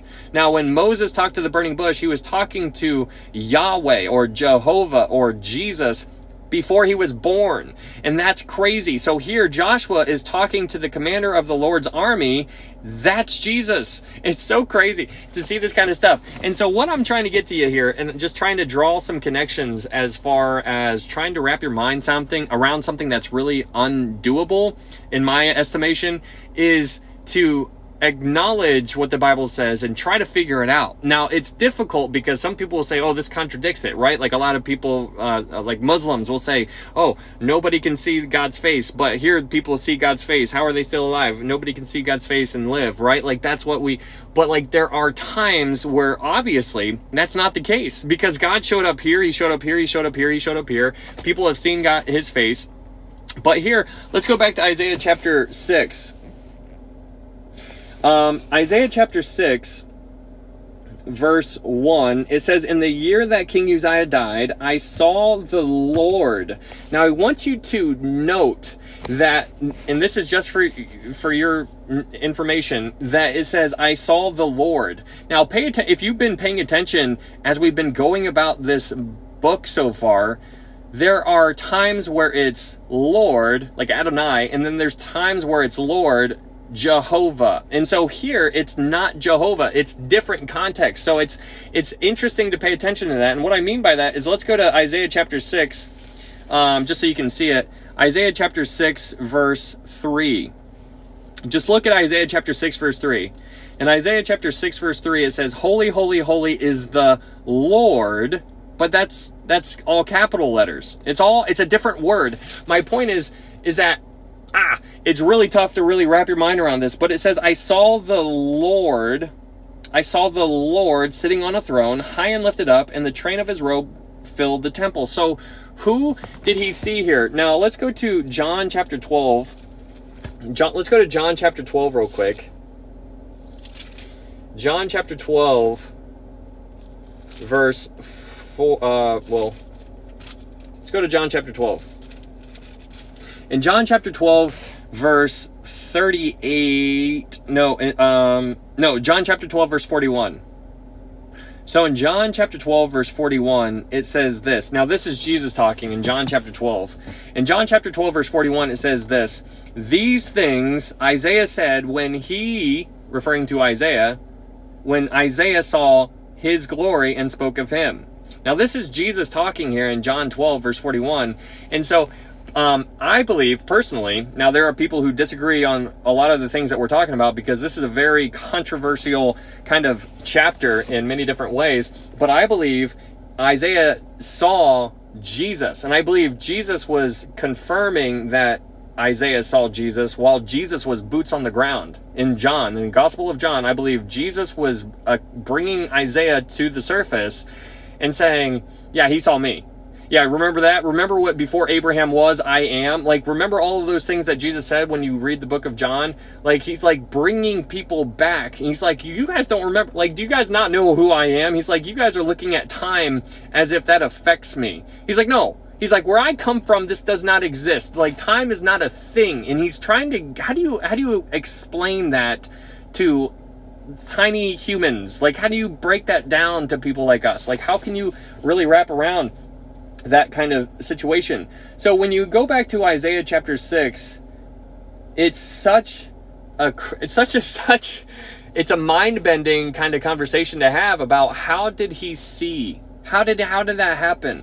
Is there a difference? Because this is a vision, right? This is a vision that Isaiah is having. Is the vision different than an actual realistic, like his body physically being transported there and his body standing before the Lord?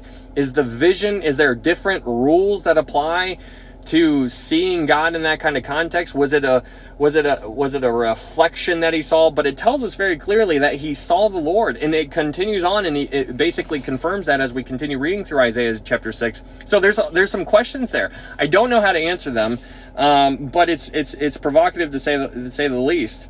I don't know. There's all kinds of ways that you could go there. Did he see a representation? What actually happened? So let's go back to Isaiah chapter 6 verse 1. In Isaiah chapter 6 verse 1, I'm going to read it again, but this time we're going to talk about a different thing. It says in Isaiah chapter 6 verse 1, it says, "In the year that King Uzziah died, I saw the Lord sitting on a throne, high and lifted up, and the train of his robe filled the temple." Now, the word train of his robe, it can mean hem, like the hem, like, you know how the guys back then like wore those long skirts, like the long dresses type thing. Hey, thank you, Melody. The hem is at the end of the garment. It's at the very end by your feet. So the hem, right? So the train of his robe makes sense, right? Like you picture this long gown type thing that's going on here. But the train of his robe is referring to the hem of his garment. Now, the hem of his garment is really interesting because the hem during these times, during the Old Testament times, the hem represented many different things. And one of the things that it represented was protection. It represented protection. But let's go to 1 Samuel chapter 24 real quick. Let's go to 1 Samuel chapter 24. 1 Samuel chapter 24. Hey, thank you, Laura. 1 Samuel chapter 24. So in 1 Samuel chapter 24, and we looked up some of these passages if you were here when we did the study of Ruth, but we're going to touch on them again because it's important to remember these types of things. But in 1 Samuel chapter 24, you have this whole situation where David is hiding from Saul because King Saul wanted to kill David. So David goes and he hides in a cave. And so Saul ends up going into a cave and just passes out and he falls asleep. Well, he doesn't know that David is in the same cave. So David sneaks up to King Saul and he cuts the hem of King Saul's garment. So let's read 1 Samuel chapter 24 verse 11. In 1 Samuel chapter 24 verse 11, it says this, "Moreover, my father, see," this is David talking.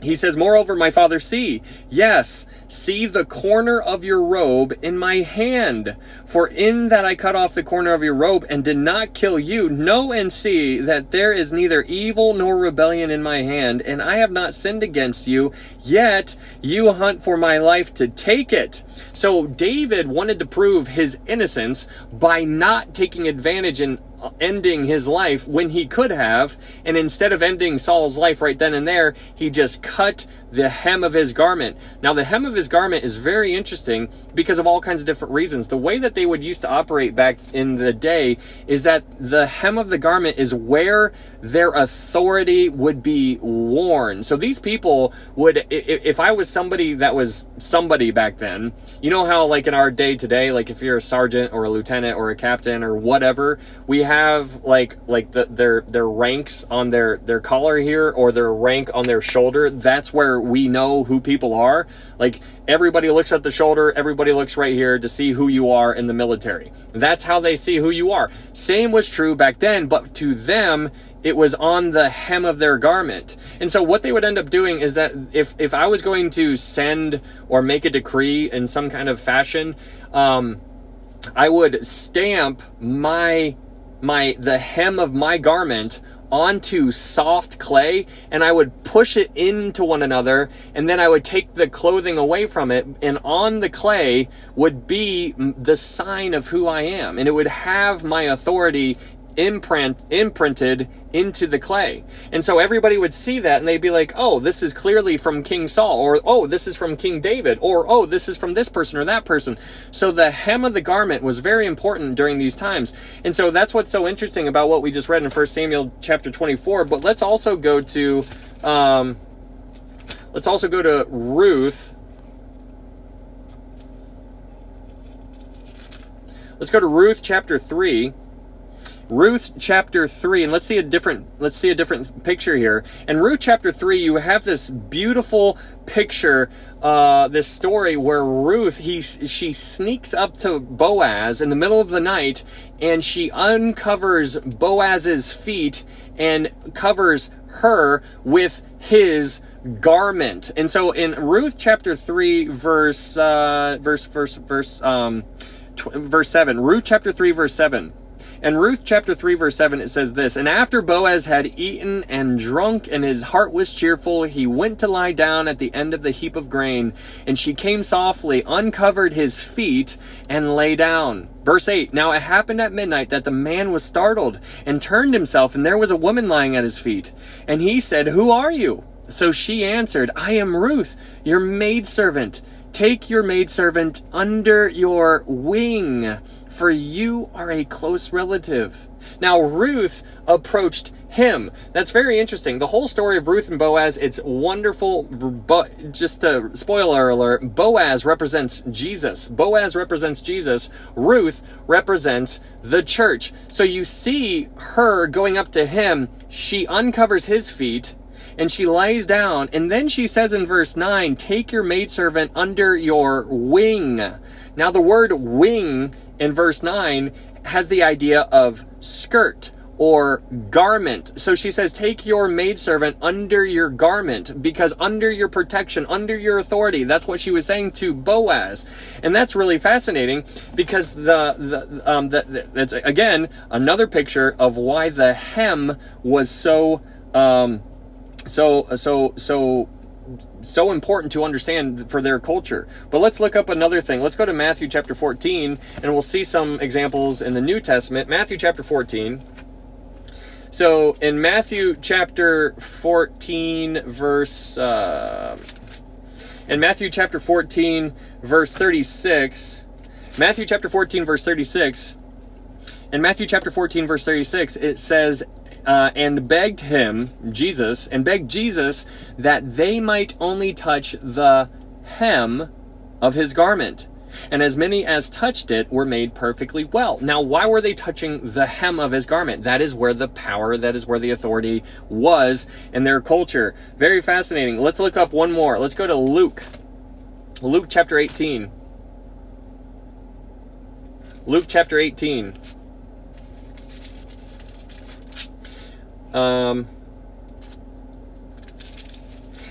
In Luke chapter 18, or I'm sorry, Luke chapter 8, Luke chapter 8 verse 44, Luke chapter 8 verse 41, Luke chapter 8 verse 41, in Luke chapter 8 verse 41 it says, "And behold, there came a man named Jairus, and he was a ruler of the synagogue, and he fell down at Jesus' feet and begged him to come to his house, for he had an only daughter about 12 years of age, and she was dying. But as he went, the multitudes thronged him. Now a woman having a flow of blood for 12 years, who had spent all her livelihood on physicians and could not be healed by any, came from behind and touched the border of his garment. And immediately her flow of blood stopped. And Jesus said, 'Who touched me?' When all denied it, Peter and those with him said, 'Master, the multitudes throng you and press you, and you say, "Who touched me?" But Jesus said, "Somebody touched me, for I perceived power going out from me." Now when the woman saw that she was not hidden, she came trembling, and falling down before him, she declared to him in the presence of all the people the reason she had touched him, and how she was healed immediately. And he said to her, "Daughter, be of good cheer. Your faith has made you well. Go in peace. Now, it's interesting. Now, obviously, she touched the border of his garment, which is a representation of the hem of his garment. But Jesus tells her that her faith is what made her well, meaning she believed that if she could just get close enough to Jesus, that would be enough. And that was really interesting because Jesus tells us very clearly it wasn't her touching his garments, and it's not about, hey, touch his clothing and you'll be healed. And there's a lot of people who get lost in that type of stuff, and they really like to focus on clothing or focus on like what, you know, Moses' staff that Hezekiah ended up breaking in half, because so many people remember the bronze, the serpent that was built on the pole, the wooden staff and the bronze serpent. So many people were worshiping a thing, and it became an idol of sorts when we shouldn't be doing that. And so people are so, and it's just like, no, be very careful, because people will use things in the Bible to say, hey, look at this, let's talk about how cool this is, and it's very mystical and very spiritual, and they get you all excited about seeing it and touching it and researching it. And I'm just like, let's talk about Jesus. Let's focus on Jesus. And so anyways, it was her faith that made her well, but I'm just trying to get you to understand that the hem is very cool and very important to pay attention to, and it's all throughout Scripture. So let's go to Isaiah chapter 6, and Isaiah chapter 6 verse 1, now reading it again with that kind of understanding, it says, Isaiah chapter 6 verse 1, it says, in the year that King Uzziah died, I saw the Lord sitting on a throne, high and lifted up, and the train of his robe filled the temple. Now, the word temple there is very interesting because there are good scholars who are divided on what temple it's actually referring to. Some people are saying that it's Solomon's temple, and some people say that this is actually Isaiah was transported before the throne of God. And so that's where I lean to. Now, I mean, is it a reason to really divide over? No, this is not a reason to divide over, but it's very interesting to see. It doesn't really make, anyways, that's just a little side mark. But really interesting verse right here. It's such, I mean, I don't know how long we've been talking about one verse, but we've been in that verse for quite a while now, and now we're moving to verse 2. Now we get to move to verse 2. So let's go to Isaiah chapter 6 verse 2. I'm lagging for a lot of people. Am I lagging for a lot of people? Am I lagging for people, or...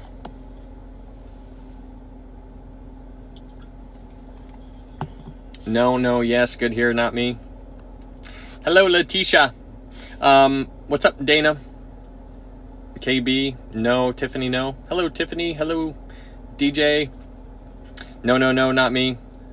Perfect. Okay, Dora, hello, Fred, no. Hi. All right. Well, you're on a permanent delay for me, but it's working. Okay, cool. Now it's fine. Awesome. All right. Well, it's like Kung Fu movie, that's all.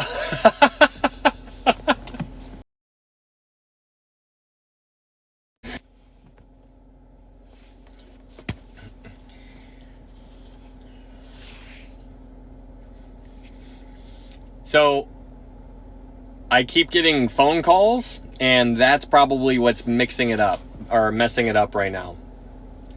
Now it's full on lagging, yeah. It's because I keep getting phone calls. I am so sorry. I don't know how to... It's so frustrating. Go to bed, people. It's a friend of mine who keeps calling me, and I'm just not having it. Good here. Okay, we'll give it a second. I don't know.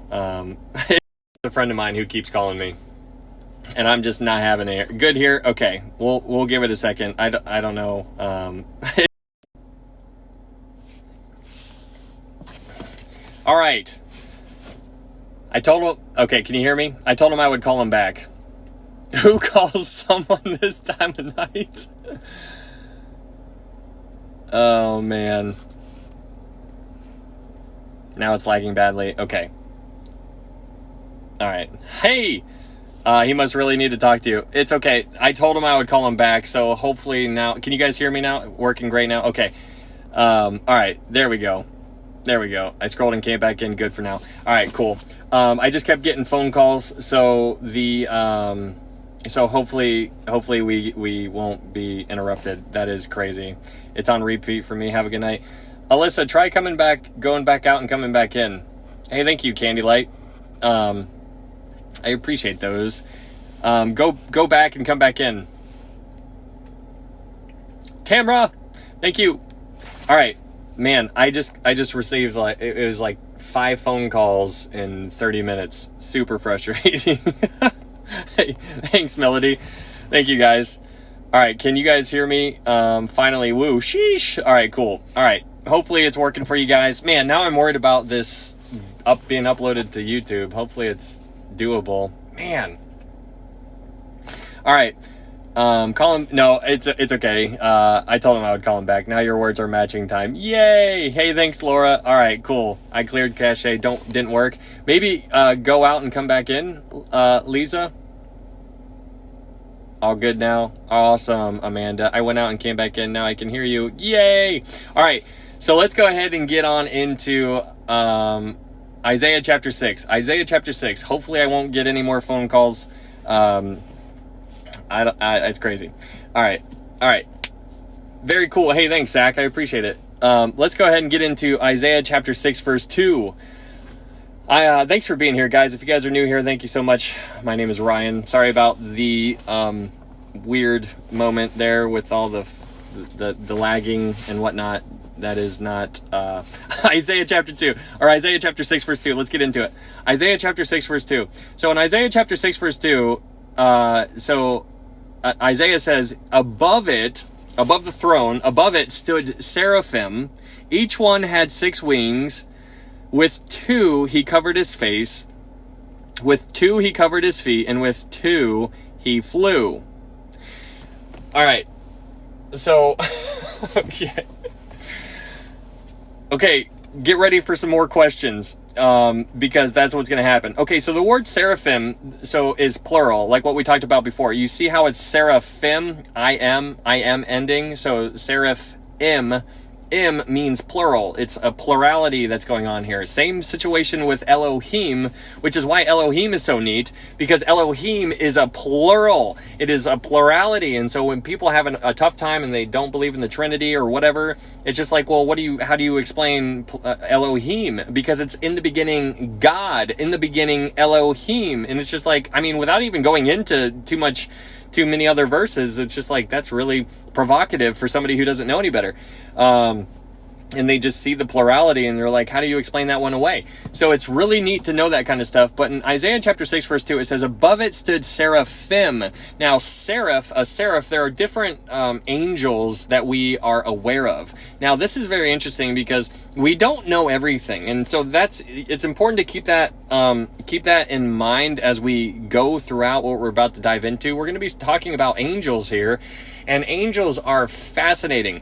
Now, here's the danger. Now, it's really interesting because when I started this TikTok live, the one that we're doing right now, I put Isaiah chapter 6 and 7, and I almost put the title like something that had to do with angels, because I know that would attract people in. I know that if you were like, get all spiritually, like everybody's going to be like, oh, I want to learn about angels. And we need to remember that it's not about the angels. And so I was like, it's going to be the throne room of God. And that's what I'm like, we're in the throne room. Like, how cool is that? Like, it is so crazy how us as human beings want to get so just captivated in angels, as if they are something to worship. And you know what happened to the last angel that wanted to be worshipped? It didn't work out too well for him. And so that is what is so important to remember, that they are creations, not the creator. We need to focus on the creator. Now, it's interesting because I was in a conflict there. I was just like, man, it would probably draw more people in than they could actually hear something, very good, scripturally sound rather, but I didn't want it to be. And my point is that that's what's interesting. It draws people in. That's why it's so interesting about Revelation. Same thing, same concept. Like, we had 600 people in that one night because it was Revelation, end time study. People want to get all wowie about it. And they want to know what's going to happen next, which is fine, but they forget about how awesome is that Jesus died on the cross for him. And like, that's old news. Nobody cares. Like, it's just like whatever. And so I want you to remember that is amazing news, and to make that the number one thing ever. And don't let it be boring. Don't get calloused over. Anyways, let's go into Isaiah chapter 6, verse 2. In Isaiah chapter 6, verse 2, it says, above it stood seraphim. Seraphim. So this is a seraph. So the singular version of a seraphim is a seraph. So a seraph is what we could refer to as a fiery, burning one. It's these angels. Okay, so there's different principalities that we don't see. Now, it's really interesting when you look at it, because we do not battle against flesh and blood, right? But against principalities and powers and whatnot. Like, those are the ranks within the spiritual realm. There are all kinds of angels all over the place. They're either fallen angels or they're the good angels. And so here we're learning about these angels that are in the throne room of God. These angels are seraphim, and they are only mentioned in this kind of context in Isaiah. And I find that really interesting. But so seraphim is mentioned in Isaiah. It's mentioned here. But if you click on the word seraphim in the Hebrew, it's also mentioned somewhere else, but it's not mentioned as an angel. So the word seraphim means fiery one, or serpent, or flying serpent. And that's really provocative, because if we let's go to Numbers real quick. Let's go to Numbers chapter 21. Numbers 21, this should be a chapter that should be somewhat familiar if you've been in these studies, because in Numbers chapter 21, Moses is in the wilderness, and all the people are getting bit by all these snakes, and all these Israelites are dying. And so Moses is like, hey, God, can you help us out down here? And God tells Moses to build a staff with a bronze serpent on top of it. And anybody who would look at the serpent would be saved. And so that's very interesting. So in Numbers 21, verse 8, in Numbers chapter 21, verse 8, it says, then the Lord said to Moses, make a fiery serpent and set it on a pole. And it shall be that everyone who is bitten, when he looks at it, shall live. And that's so interesting. That whole thing, just that whole conversation is so cool, because you don't understand why God told Moses to do that until you get to John chapter 3, because in John chapter 3, Jesus is talking to Nicodemus, and Jesus finally lets us know why God did that. Because in John chapter 3, verse 14 and 15, Jesus says, just like Moses put the fiery serpent on his staff and lifted it up, so shall the Son of Man be lifted up. And he goes on, and it goes right into John 3:16. For God so loved the world that he gave his only begotten Son, that whosoever believes in him shall not perish but have everlasting life. It is all about Jesus. This is a prophecy of what Jesus would be doing. Nobody knew that in the entire Old Testament until they got to John chapter 3. That's not the reason why we're here, though. In Numbers chapter 21, verse 8, it says, then the Lord said to Moses, make a fiery serpent.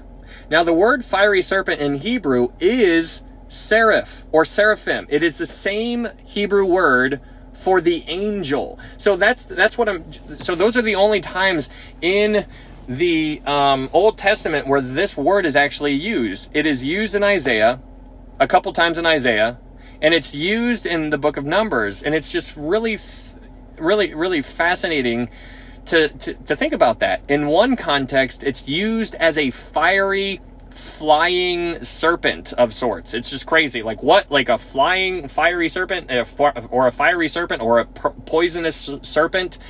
But here, going back to Isaiah chapter 6, in Isaiah chapter 6, verse 2, it is in this angelic kind of context, and it's a fiery, burning one. And so he says in Isaiah chapter 6, verse 2, it says, and above it stood seraphim. Each one had 6 wings. With 2 he covered his face, with 2 he covered his feet, and with 2 he flew. Okay, so these wings, there's 6 of them. And so we're getting a description of what these wings, these angels are, that are allowed in the throne room of God. Now, that has to be quite a privilege, right? Like, these angels are able to get that close. Now, we'll talk about, okay, so there's these 6 wings. We're told about these 6 wings.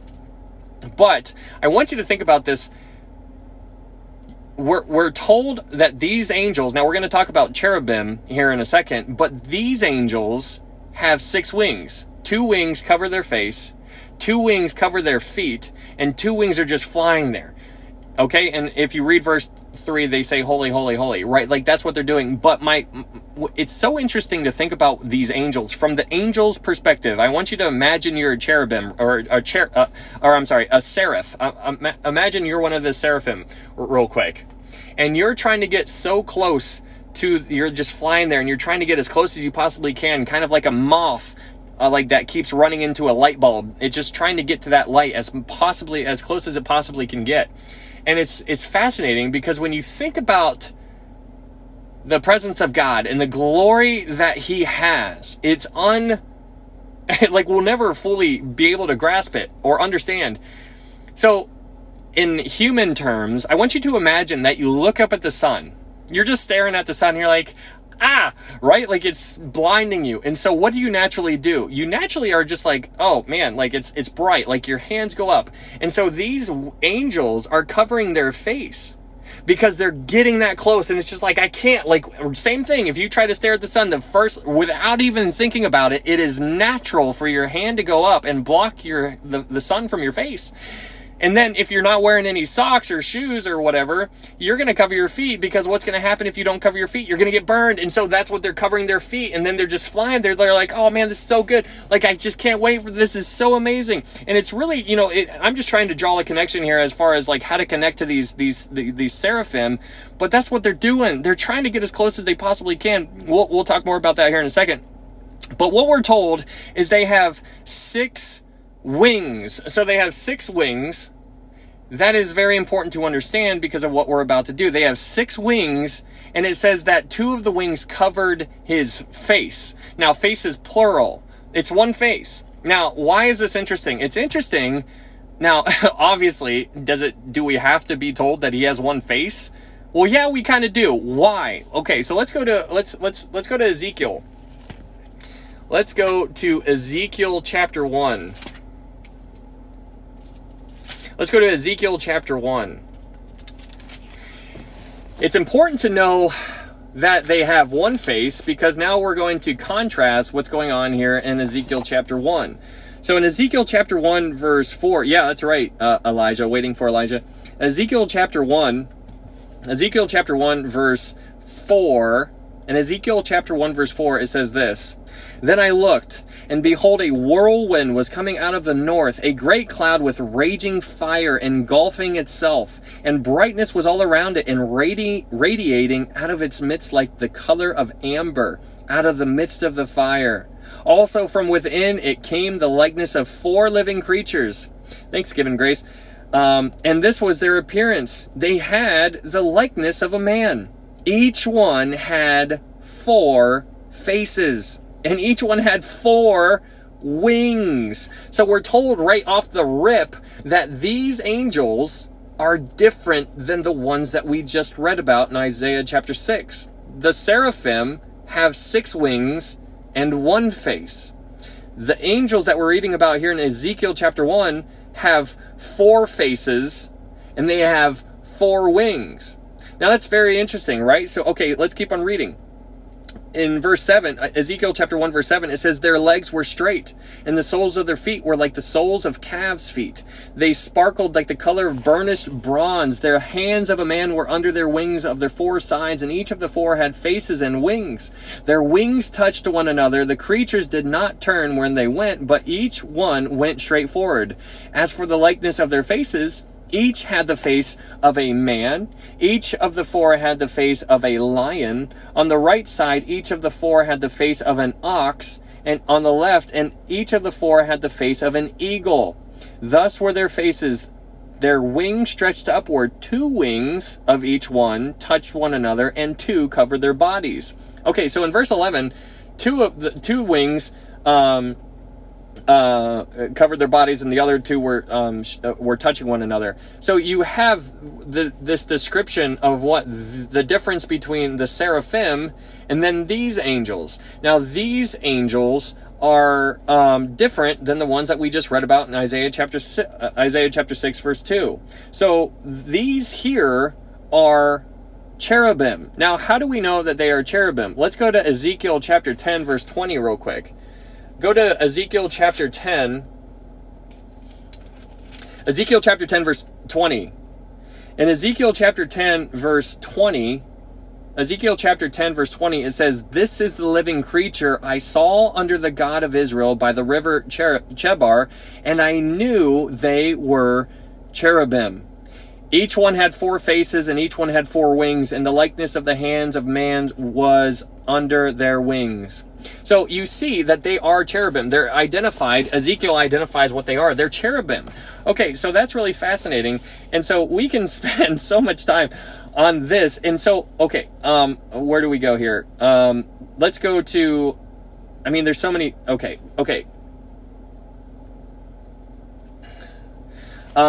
So, okay, let's go back to Ezekiel chapter 1. Let's go to Ezekiel chapter 1. So in Ezekiel chapter 1 verse 10, he tells us 4 descriptions that are here. In Ezekiel chapter 1 verse 10, he had the face of a man, the face of a lion, the face of an ox, and the face of an eagle.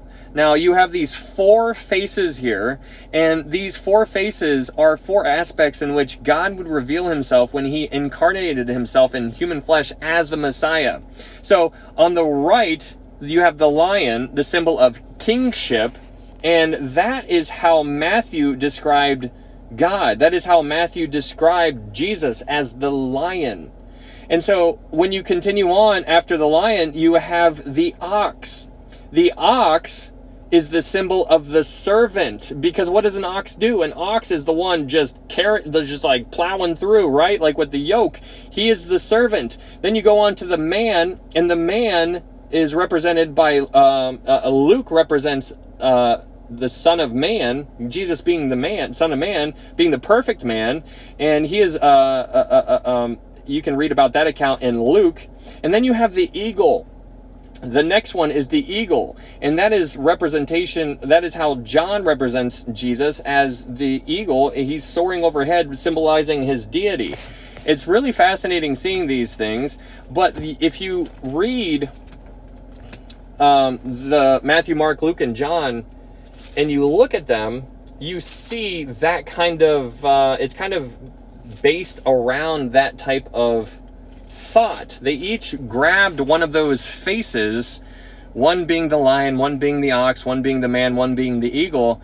But it is so interesting to see how they each just kind of knew which one to go off of. Now, what's fascinating about this, about one being the lion, one being the ox, one being the man, and one being the eagle. Now, it's really interesting, because if you look at the tribes of Israel and you apply the lion, ox, man, and eagle, and you apply it to the tribes of Israel, there's 12 tribes, and each one of the tribes have had a banner, like a flag waving, and each banner would be representation of which tribe they were.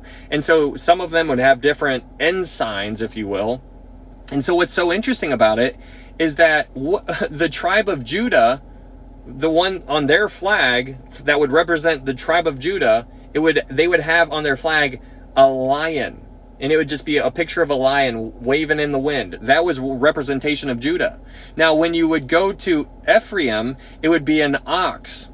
And if you would go to the tribe of Reuben, it would be a man. And if you went to the tribe of Dan, it would be an eagle. And so all of these things are so fascinating, because now this kind of conversation is really fascinating, because it's difficult to really, okay, so there are rabbinic teachings and traditions that teach that kind of stuff.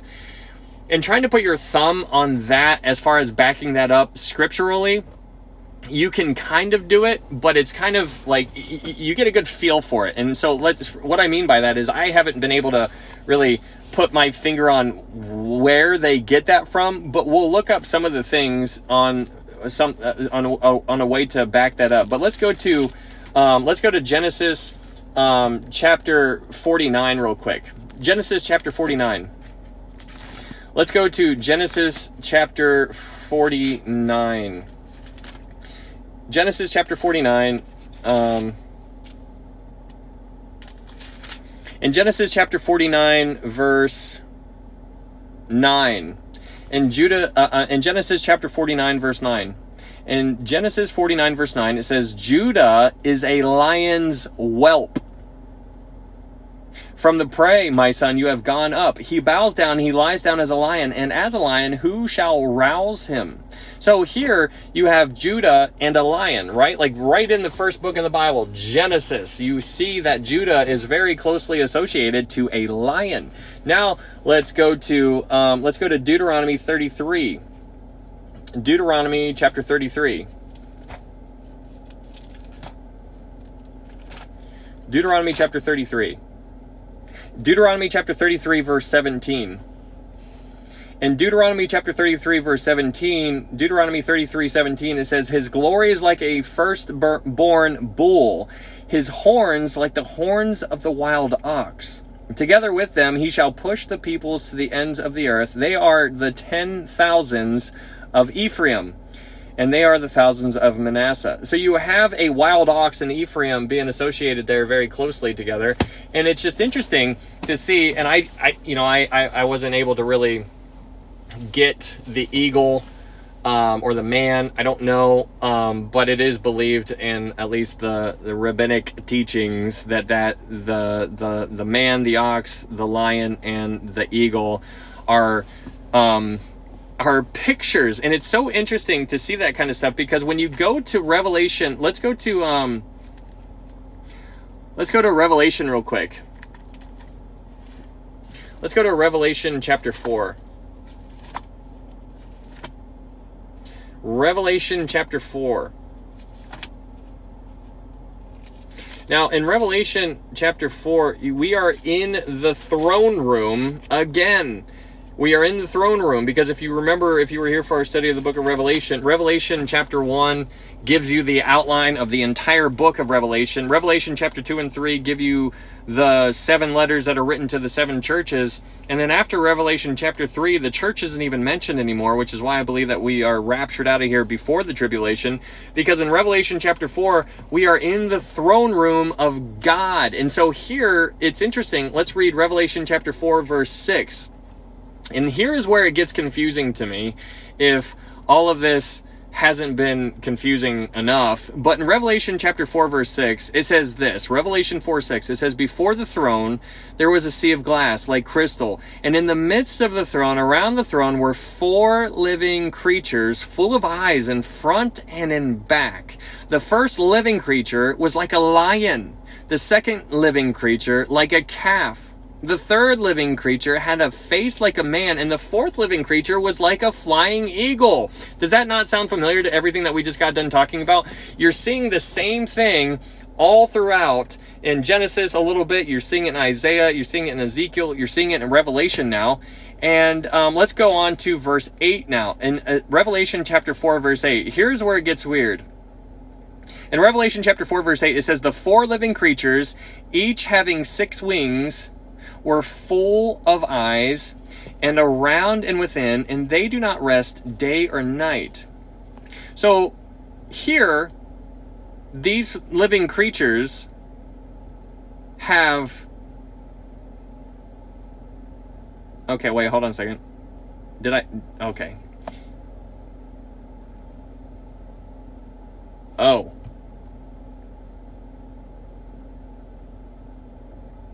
Oh. Okay, that makes sense to me now. Okay, I thought, that makes sense. Okay, never mind. It makes complete sense. So it says the 4 living creatures, each having 6 wings and full eyes, are around and within. Okay, so each one of these, okay, so that's where I okay, so, they each have 6 wings. So these guys are seraphim because that's what the seraphim have 6 wings. The cherubim have 4 wings. I was mistaken. I thought that these 6 wings, I thought that each one of these angels that was being described here in Revelation chapter 4 had 6 wings and they each had 4 faces. And I was like, this is a whole different breed of angels. Not the case, because these are 4 separate angels. One angel had 6 wings and 1 face, but the face of a calf, the face of an ox, the other one had a face of a man, the other had a face of an eagle. Okay, so anyways, these, in Revelation chapter 4, now that I got to work that out, are seraphim, because they have 6 wings. Because we talked about that before. There are 2 different kinds of angels that we've talked about so far. One is seraphim. They have 6 wings. The ones in Revelation chapter 4 that we just read about, they have 6 wings. And we're told about their faces. They each have 1 individual face. And so we've read about seraphim and we've read about cherubim. Seraphim have 6 wings, 2 wings covering their face, 2 wings covering their feet, 2 wings flying there. The cherubim have 4 wings and they have 4 faces. Okay, that is what very interesting kind of stuff. Now, when we're talking about cherubim, where do we? So we read about the cherubim in Ezekiel, but let's go to where we first saw the first cherubim. Since we're on the topic of cherubim now, let's go to Genesis chapter 3. Genesis chapter 3. In Genesis chapter 3, verse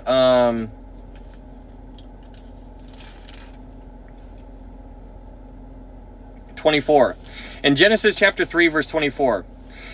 In Genesis chapter 3, verse 24, this is after the fall, after Adam and Eve sinned. In Genesis chapter 3, verse 24, it says this: So he drove out the man, and he placed cherubim at the east of the Garden of Eden, and a flaming sword which turned every way to guard the way to the tree of life. Now, it's very provocative. Why did God place a cherubim at the entrance of the Garden of Eden? Now, is it because Adam and Eve were going to get around the angel? No. He could have put like the lowest kind of angel and it would have been enough to keep Adam and Eve out of it. He wasn't worried about Adam and Eve. He was worried about a different kind of angel, and that is Lucifer. Now, he puts a cherubim to guard the Garden of Eden. And what was Lucifer? Was Lucifer a cherub, or was Lucifer a seraph? Was he a cherub or a seraph? Which one was he? Well, let's figure that out real fast. Unless you already know, and if you do, good for you. But let's go to Ezekiel chapter 28. That's right. Waiting for Elijah. Cherub. Awesome. Good man. All right, let's go to Ezekiel chapter 28. In Ezekiel chapter 28, you can learn a ton. If you wanted to learn about Lucifer and the fall, you can read Isaiah 14 and Ezekiel 28, and you can get a lot of information. But let's go to Ezekiel 28, verse 14. In Ezekiel chapter 28, verse 14, Ezekiel 28, 14, it says this: You were the anointed cherub who covers. I established you. You were on the holy mountain of God. You walked back and forth in the midst of fiery stones. You were perfect in your ways from the day you were created till iniquity was found in you. So here this is clearly talking about the king of Tyre, but obviously this king of Tyre was not in the Garden of Eden. If you read the rest of that passage, you'll see that you'll understand that. But what we learn there is that Lucifer was or is a cherub. He was a cherub. He was the cherub that oversees. He was over all these other over all these other angels.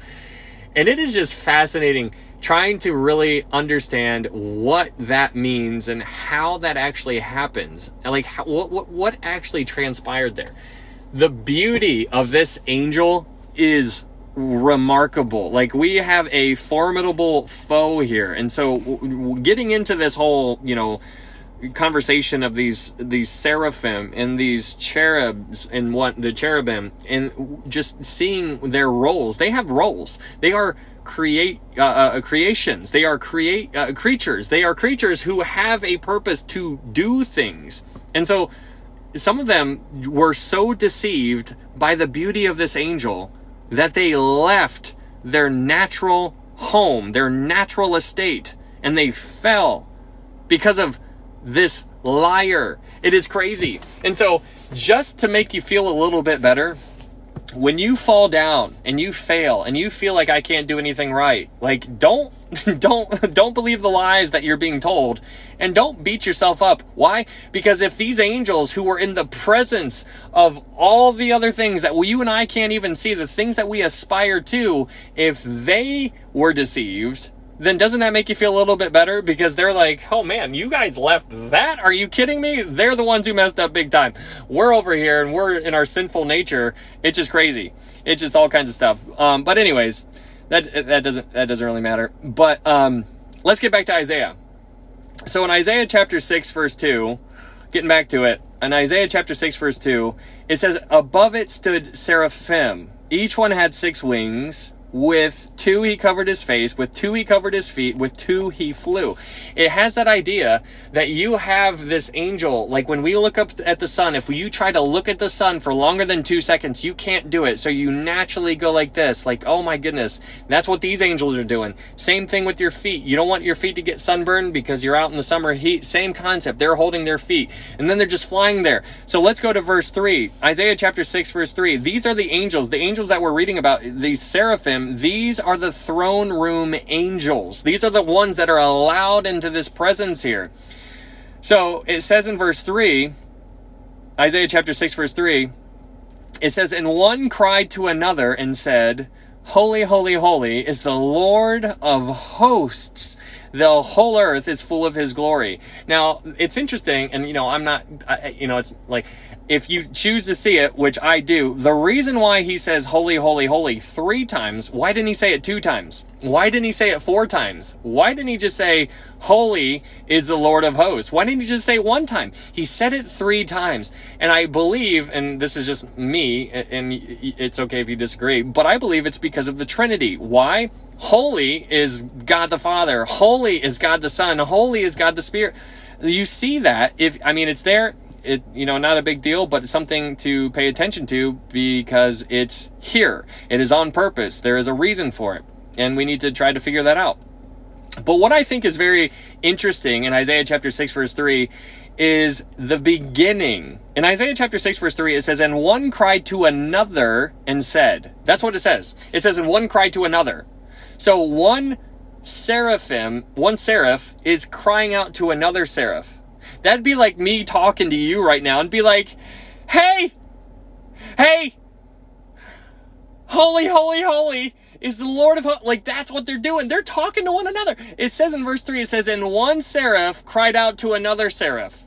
They're talking to one another. They are singing to one another. And one cried to another and said, it's just like, hey, buddy, I'm over here. Can you see me? How cool is this guy? Holy, holy, holy. Am I right? Like, that's what they're talking about. Like, how cool. These angels they're singing about God Almighty. Awesome. So neat. Isaiah chapter 6 moving on to Isaiah chapter 6 verse 4. Isaiah chapter 6 verse 4, it says, and the posts of the door were shaken by the voice of him who cried out, and the house was filled with smoke.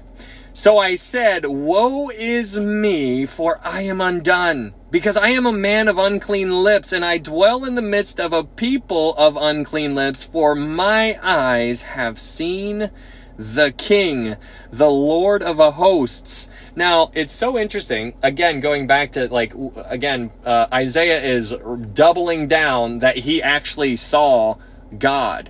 And that is so fascinating. I don't know how to explain it. I don't know.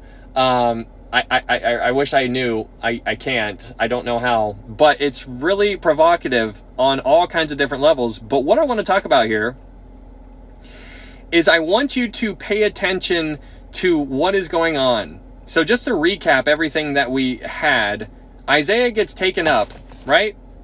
King Uzziah dies in Isaiah chapter 6, verse 1. King Uzziah, he gone. So the throne is empty, and right when he sees that the throne is empty, the man's throne is empty, he gets taken up. And now he's in the throne room of God, and he sees God on the throne. So the man's throne is empty, but God's on the throne. That's what we want to know. That's the thing that we care about. I could care less what's going on down here. Why? Because I know that God is on the throne. And so that's what's happening. And so then he sees, he's looking around, he's like, where am I? Oh my goodness. And then he sees these angels, and they're talking to one another. They're singing to one another. They're singing, holy, holy, holy is the Lord God Almighty. And that's what he's doing. He sees that. And then he says, woe is me, for I am undone. Like, can you imagine the overwhelmingness to just fall flat on your face? Like, if you just search and go, like, I made a TikTok of this like a year ago. I was like, if you just pull on the thread of all the people who fell down, you would be completely you wouldn't be shocked, because our knee-jerk reaction is to fall down. It is our nature. Just like how God's nature is to never mess up. It's just who he is. He can't change it. This is just him.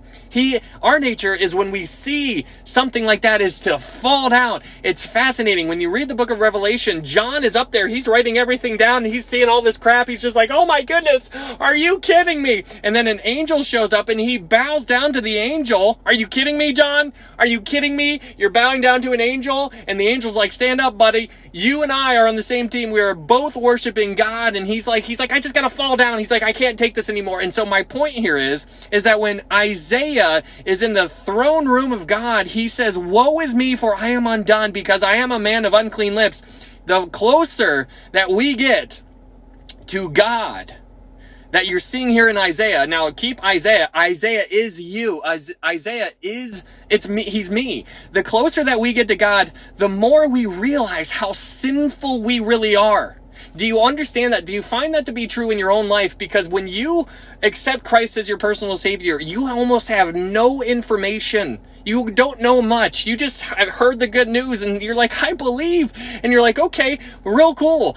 As you grow spiritually, your eyes are opening up to what's going on. And then you realize how sinful you really are. And now, the more you go about your life, you're maturing spiritually, hopefully. And if you are, then you're like, holy crap, I got so much more work to do. Now imagine that's how you feel right now. But now imagine that you're Isaiah and you're standing right before the throne and he's right there. You're right here. You're looking at him and you're like, I am a mess.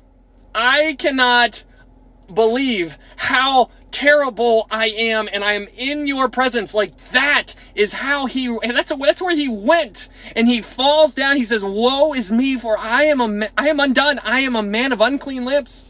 And then he doesn't only stop there, but he absolutely throws everybody else under the bus. And I'm just like, I find this hilarious, and I don't know if I should, but I think it's funny. He says, because I am a man of unclean lips, and he doesn't stop there. He says, and I dwell in the midst of a people of unclean lips. He's like, if I'm going down, I'm taking everybody with me, because y'all doing the same thing I'm doing, except you're much worse. And it's just funny. He's like, you guys are doing the same thing, but he's like, for my eyes have seen the King, the Lord of hosts. And so it's so fascinating, because we look at ourselves and we look at our own life, and we're down here far away from the throne room of God, right? Like, we're not there yet. We're not there.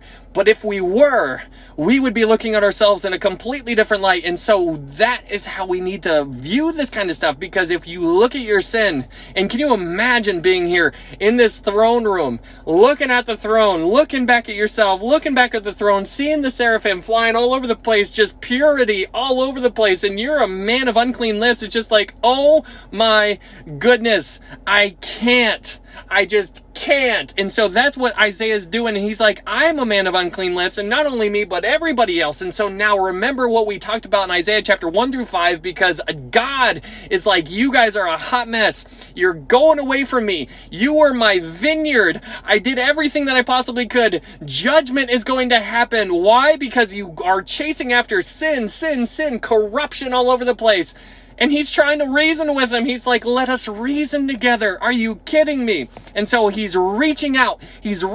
And I find it so fascinating, because when you think about the whole picture from Genesis to Revelation, you have these prophets that were sent. You have these prophets that people, like God, he's like, God's sending people to us. He's like, go tell people, go tell them about me, go tell them. These prophets in the Old Testament, they were going, they're like, thus says the Lord, turn from your ways. God is trying, he's trying to reach out to people. And so then those prophets, they're killed a lot of times, they die all the other times, and then they go away. Then the church comes up, and so here we are. You and I are now witnesses for this God, and we are witnesses to him, but soon the church is going to be taken away. And then what's going to be left? There's going to be no more church. So who's going to be the witness? The 144,000 are going to come up, and they're going to be witnessing. They're going to be running all over the place trying to tell people, God is good. Give your life to Jesus. He died on the cross. He loves you. Are you kidding me? And then the 144,000 are going to go away. Well, then in the between that, at the same time, you're going to have the two witnesses doing the exact same thing. My point here is, do you see how hard God is trying to reach out to us? Do you see, like, this is unreal, like, it's unbelievable. How do you, like, it just, and then there's people who are just like, you know, I just don't really want to talk about it. And I'm like, oh, okay. It is crazy. It is crazy. So, he's trying so hard. Like, what more? Like, and that's what's so interesting about Israel. Like, we're looking at Israel, and Israel is the vineyard, right? You have this kind of stuff. Israel is the vineyard, but when you look at Israel and you look at America, it's just like, we are Israel. We are as bad. We are worse than they ever were. It's crazy. Oh, man. Okay.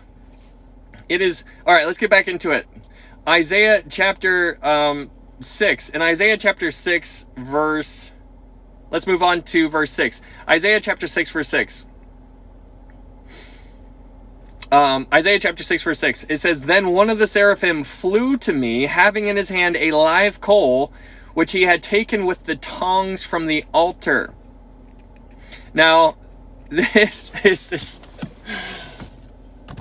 Oh. This is crazy. This is crazy. Okay, so in Isaiah chapter 6, verse 6, it says, Then one of the seraphim flew to me, having in his hand a live coal, which he had taken with the tongs from the altar. Now, first off, there's so much going on here.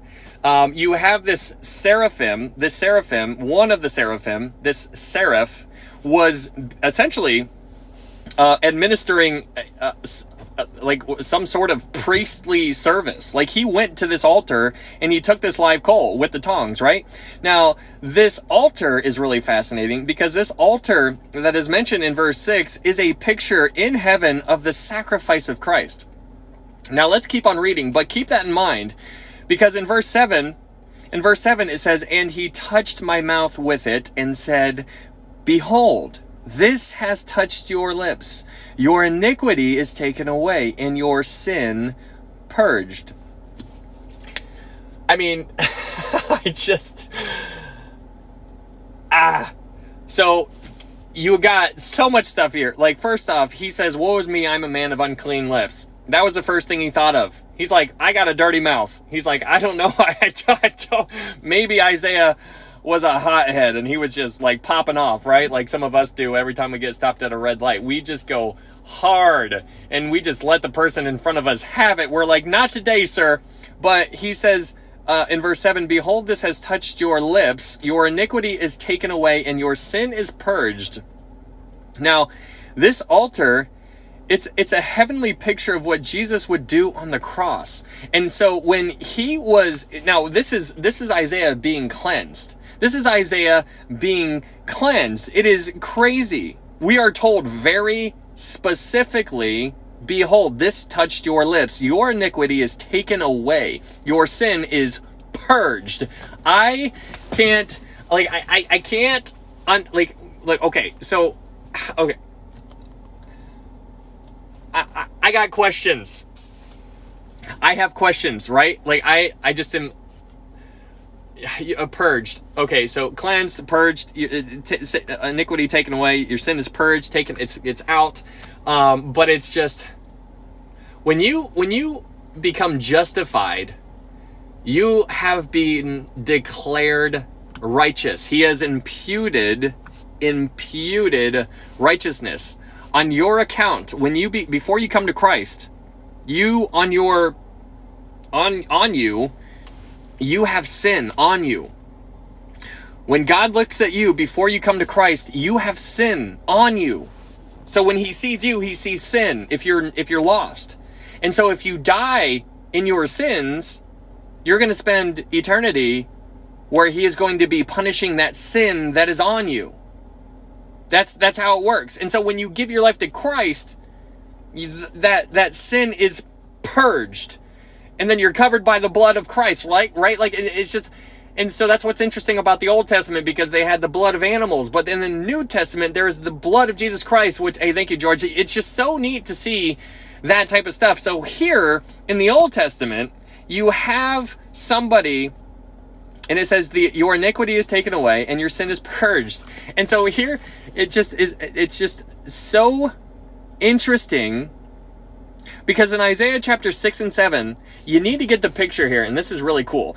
In Isaiah chapter 6 and 7, in Isaiah chapter 6, verse 6 and 7, we need to remember that Isaiah lived about 700 years before Christ. Isaiah was here before 700 years before Jesus was. So we're about 2,000 years into where we are right now. So about 2,700 years ago from where we are now, Isaiah was on the earth. So 2,700 years ago, Isaiah was here. So that was 2,700 years ago, roughly. And 2,700 years ago, Isaiah was cleansed. And he was purged. Because Isaiah was looking to that altar that he saw in heaven. Now that altar that he saw was representation of what Jesus would do on the cross. So get this. Isaiah is in the past over here, and he is saved because of a cross. Like, I want you to imagine a cross right here. Isaiah's here, he's looking forward, and he is saved looking forward to the cross. You and I are here, and we are saved looking backward to the cross. They're looking forward, we are looking backward. That is what is going on here. So Isaiah lived 2,700 years ago. He was saved looking forward. You and I are saved looking backward. And that is crazy, because let's go to John chapter 1 real quick. John chapter 1.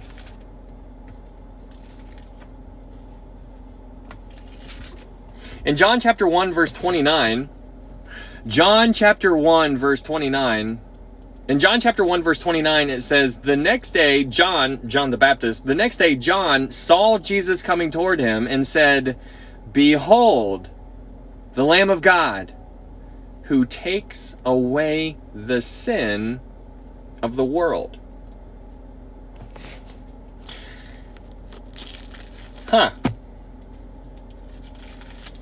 He takes away the sin of the world. Now, did that apply just to people who were alive after Jesus died on the cross? Or did that apply to everybody back in the Old Testament too? It applied to everybody who existed at any time. Anybody who ever gave their life to Christ, he's going to take their sin away. It is so stinking neat. But let's go back to Isaiah chapter 6. Isaiah chapter 6 verse 7, it says, and he touched my mouth with it and said, behold, this has touched your lips. Your iniquity is taken away and your sin purged.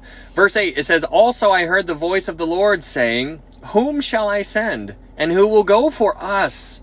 Then I said, here am I, send me. Now this verse is really neat on all kinds of different levels, but I want you to be sensitive to the order of operations that actually transpired in Isaiah chapter 6.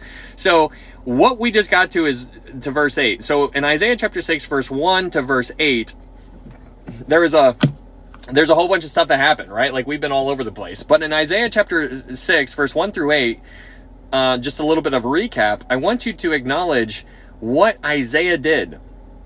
The first thing is that Isaiah recognized his sin. That's the first thing he did, right? The first thing he did is in verse 5. Isaiah says in verse 5, "Woe is me, for I am undone, because I am a man of unclean lips." He acknowledges his sin. And then after he acknowledges his sin, he was cleansed, because that's what happens in verse 7.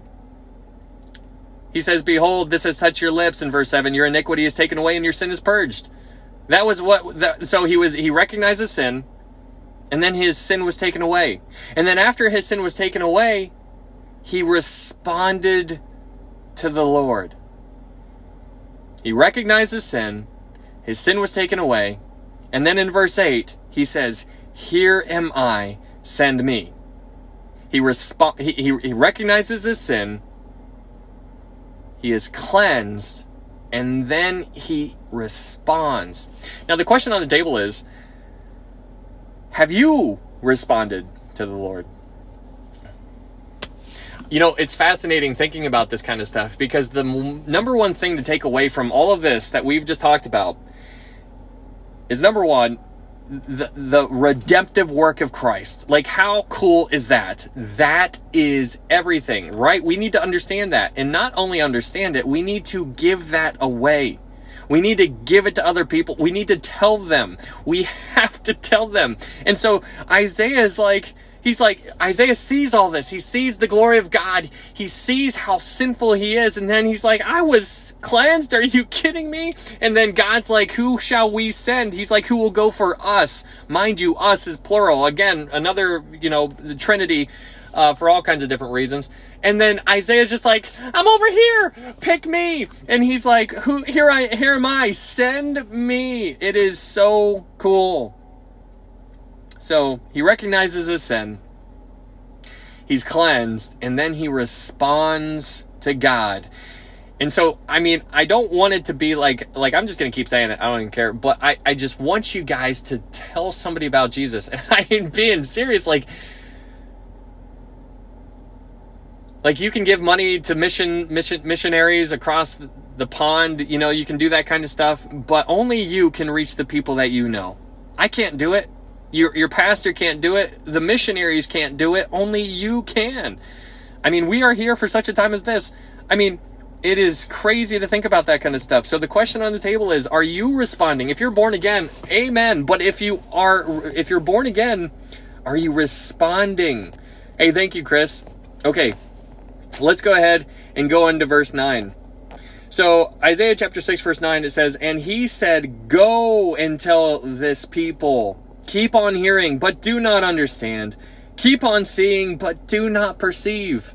Make the heart of this people dull and their ears heavy, and shut their eyes, lest they see with their eyes and hear with their ears and understand with their heart and return and be healed." Okay, so here, this is quoted, what we just read here in Isaiah chapter 6, verse 9, is quoted in Matthew, Mark, Luke, John. Paul quotes it. It's all over the place. But it's interesting that it says, keep on hearing, but do not understand. Keep on seeing, but do not perceive. Make the heart of this people dull.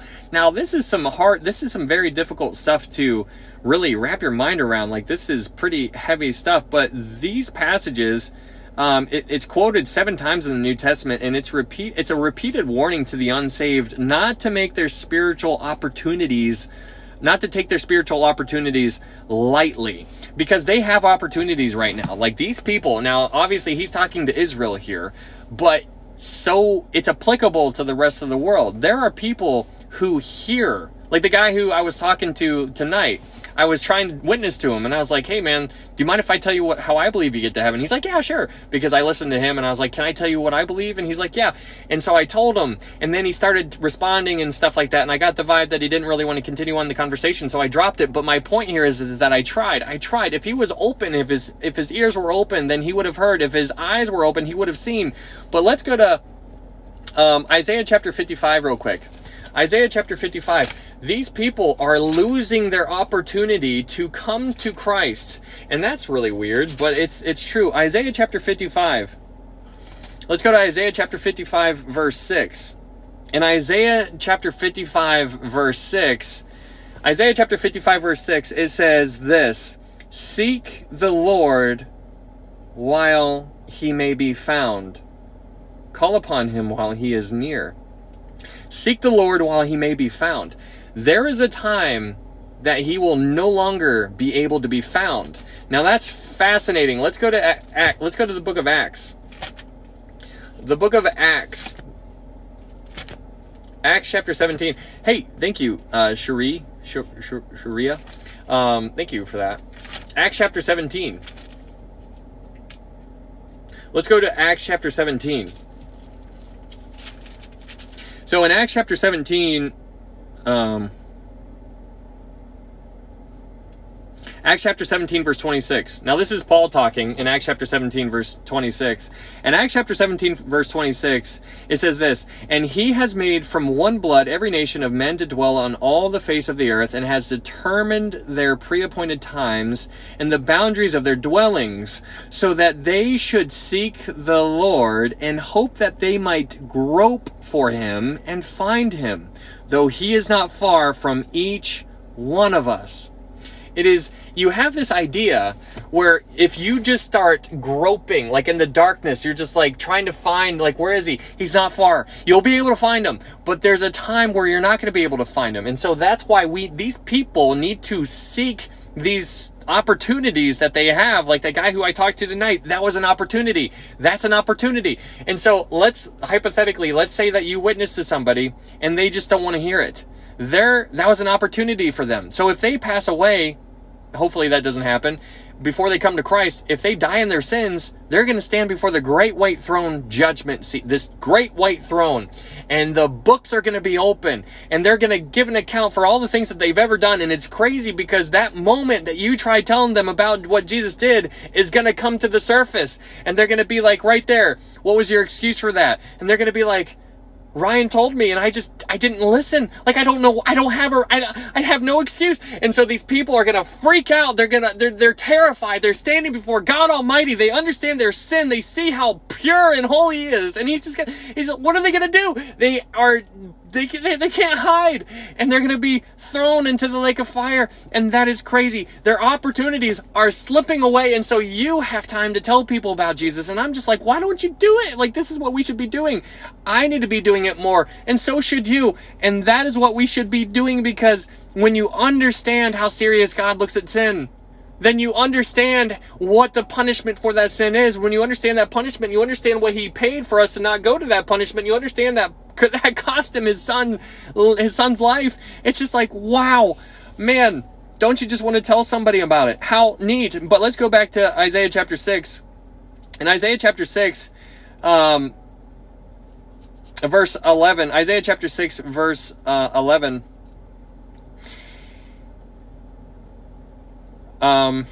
well, in Isaiah chapter 6, verse 10, it says, "Make the heart of this people dull, make their ears heavy, and shut their eyes, lest they see with their eyes, and hear with their ears, and understand with their heart, and return and be healed."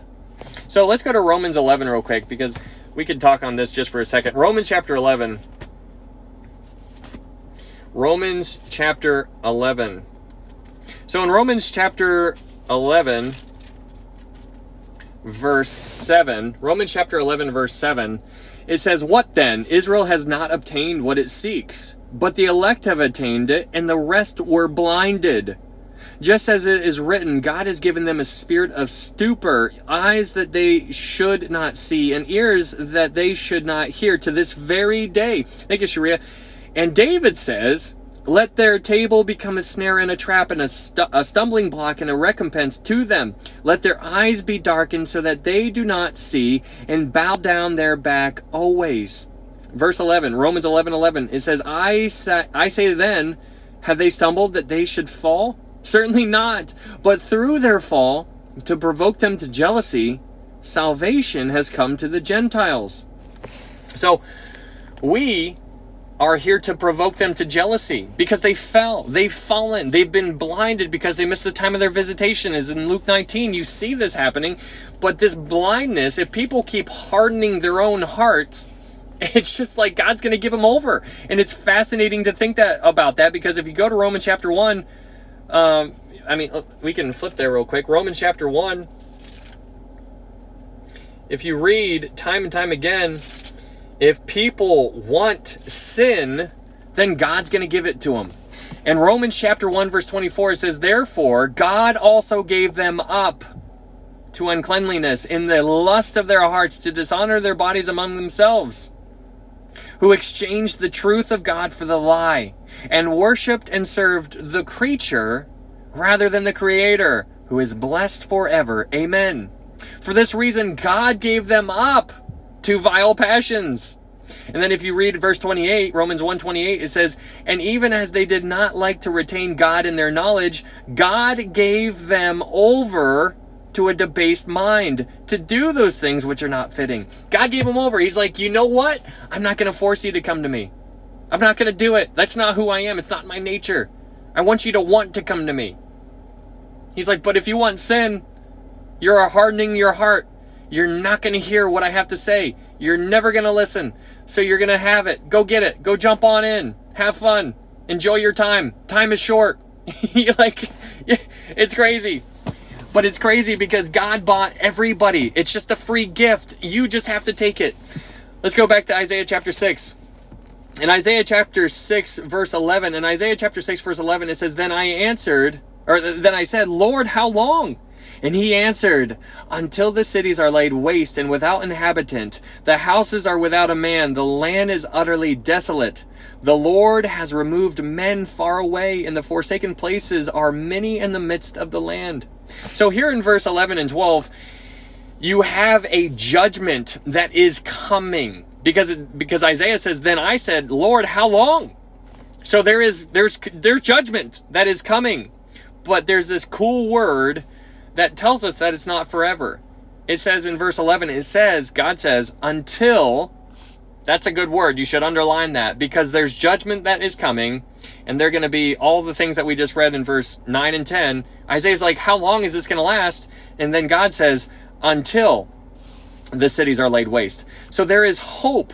There is an end to it. That's what until. So until, that word until, that implies an eventual restoration of a remnant. There is going to be a remnant that is going to emerge from this. There's always going to be a remnant. It's so interesting. This remnant needs to happen in order for God to maintain being God, because if Israel goes away, then God is no longer. So that is important to understand. But let's go back to Isaiah chapter 6, verse 13. In Isaiah chapter 6, verse 13, it says, but yet a tenth will be in it, and will return and be for consuming, as a terebinth tree, or as an oak whose stump remains when it is cut down. So the holy seed shall be its stump. So in verse 13, it says a tenth will be in it. So there's a 10% protected group of some kind that's protected throughout all of this. And Israel, when it says at the end of verse 13, it says, so the holy seed shall be its stump. The idea here is that Israel may look dead, but it will return. And what it's essentially saying here is that 1 in 10 people will remain. So this is going to be that remnant. So most of them are going away. 90% of them are going away, but 10% will remain. And this holy seed shall be its stump. You know, it's interesting. I don't know if you've ever cut down a tree, but when you cut down a tree and you have a stump, if you wait long enough, you'll see little sprouts come out from the stump, and growth, like life starts coming back on certain trees. So it might look dead, but it's not. So it's just one of those things that is kind of cool to pay attention to. But that is Isaiah chapter 6. And I love that chapter. I mean, it is so cool to get in there and try to figure it out. I don't know if I helped you guys out at all, but there's so many questions, right? Like, what's going on? Who are these people? What's going on? Did he actually see God? Was it? I believe he did. How did that apply? So many other questions. But that is Isaiah chapter 6 in the throne room. We're going to dive into Isaiah chapter 7 now, and we're going to unpack this chapter, but I'm going to put you guys on pause for a second, and then we'll dive right on into Isaiah chapter 7. So give me 20 seconds, 15 to 20 seconds, and I'll be right back. Hold on just a second.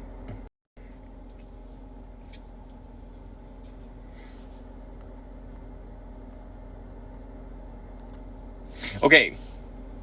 Can you hear me? Yeah. Thanks, Brandon. I really appreciate that. Okay, cool. Thank you, Mark. He's back. What's up, Giving Grace? Jules, Laura Hollerback. What's up, Care E? Leah, what's up? Brandon, I appreciate that, man. You're late. What's up, Sharia? Thank you for those gifts, by the way. And if anybody else gave me one, I think I saw maybe something, but thank you for that. DJ Nick, yes, I can. Candy, thank you. Thank you so much. Christy, hello, Respiratory. Awesome. Thanks for being here, guys. Good to see you, brother. You too. So thank you guys for being here. We're going to dive into Isaiah chapter 7. I was starting to fall asleep because, yeah, right. Divine, thank you for that flower. But guys, I want you to know that these are secondary issues. I want you to understand the primary issue, and that's how to know for sure you can get to heaven. There is only one way to get to heaven, and that is by understanding that you're a sinner, and that understand that you're under the death penalty, and understand that there's only one way to be saved, and that is by believing in Jesus, believing that Jesus is God's Son, that he led a sinless life, that he was the perfect sacrifice. He took your place on the cross. He died on the cross, was buried, rose again on the third day, and the Bible says, for whosoever calls upon the name of the Lord shall be saved. That is the gospel, which can be found in 1 Corinthians chapter 15, 1 through 4. You need to know that Jesus died according to the scriptures, that he was buried, that he rose again, and according to the third day, according to the scriptures.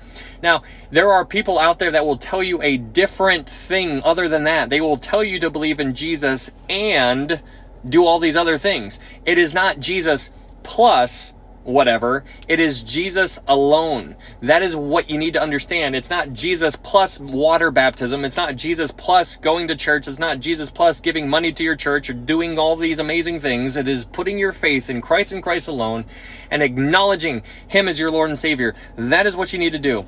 That is the only way. Everything else, every other issue is a secondary issue. So we can argue about all those things, and I'm not going to argue with you. I'm totally kidding. But that's the one thing that you can't disagree with me on. And you need to be on guard about other people, because they will tell you, they will add to what Jesus did on the cross. Just like the guy who I was talking to tonight. I was like, hey, how do you know for sure you can get to heaven? He's like, oh, I just got to be a good person. You got to kind of do good things and make sure you're doing these things that, obey the 10 commandments. And he was like going on and on, dancing all over the place. You could tell he didn't really know what he was talking about, just kind of grasping at straws, which was kind of sad to see. But I tried to give him a little light, and he didn't really want to talk about it. So I'm not going to force feed anybody. But if somebody was receptive, then that conversation could have gone a completely different way.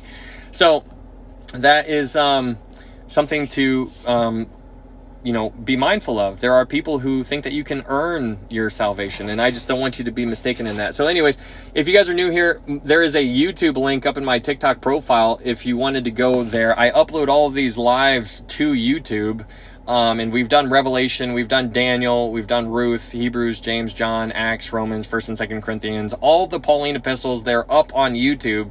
We're just making our way downtown, walking fast, faces past, and I'm homebound. But it's just so cool to see how we're progressed through. And we're not even a year into this Bible study yet, and we're just making some waves. Let's freaking go. But anyways, if there's a YouTube link up in my TikTok profile, if you just go to my TikTok and click on the YouTube link, it'll take you there. And if you wouldn't mind subscribing, that would be great, because that encourages me. And if they get rid of TikTok, the entire app, or if they get rid of me here on TikTok, then we can have another way of keeping in touch, because I don't have any other social media or anything like that. I kind of wish that I had a better way to let people know that we're going live, because I know a lot of you guys don't get the stories when I put out a little TikTok story saying, hey, we're going live tonight around 12:45. There's not many people who see that, and so that's kind of a bummer. I don't know how else to do it. Maybe you guys can just all send me your personal information, and I'll just send out a mass text group, and we'll just start it that way. No, I'm totally kidding. Can you? Okay, let's go ahead and dive on in to Isaiah chapter 7. Let's get into it. Isaiah chapter 7. Hello, Rosio. Thank you for the flower. Let's get in. Thanks, Zach. Thank you so much. Yes, do Telegram. Oh, man.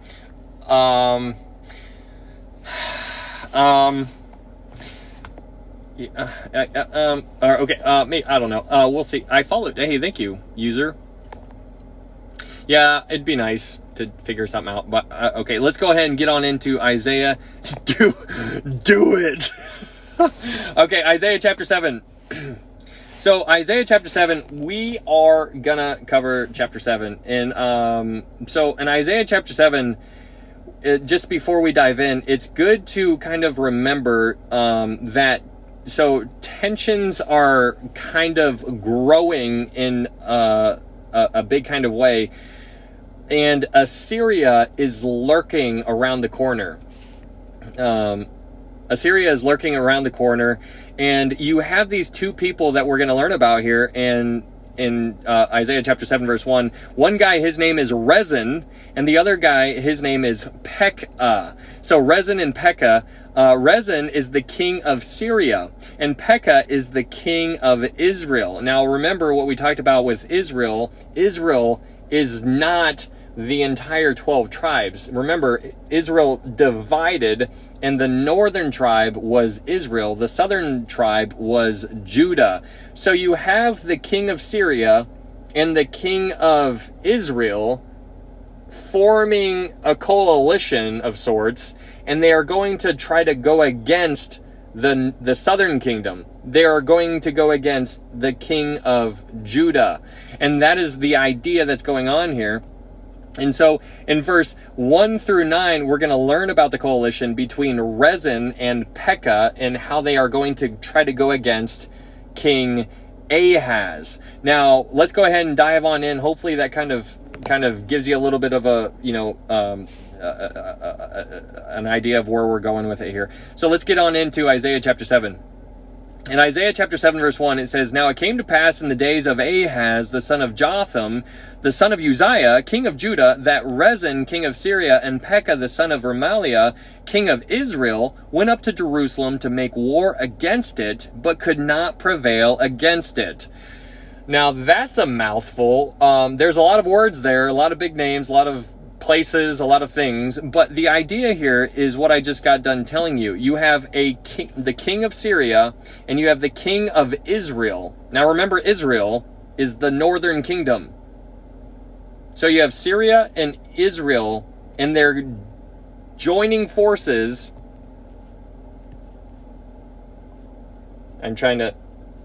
They're joining forces, and they are going to go against the southern kingdom. They're going against Judah.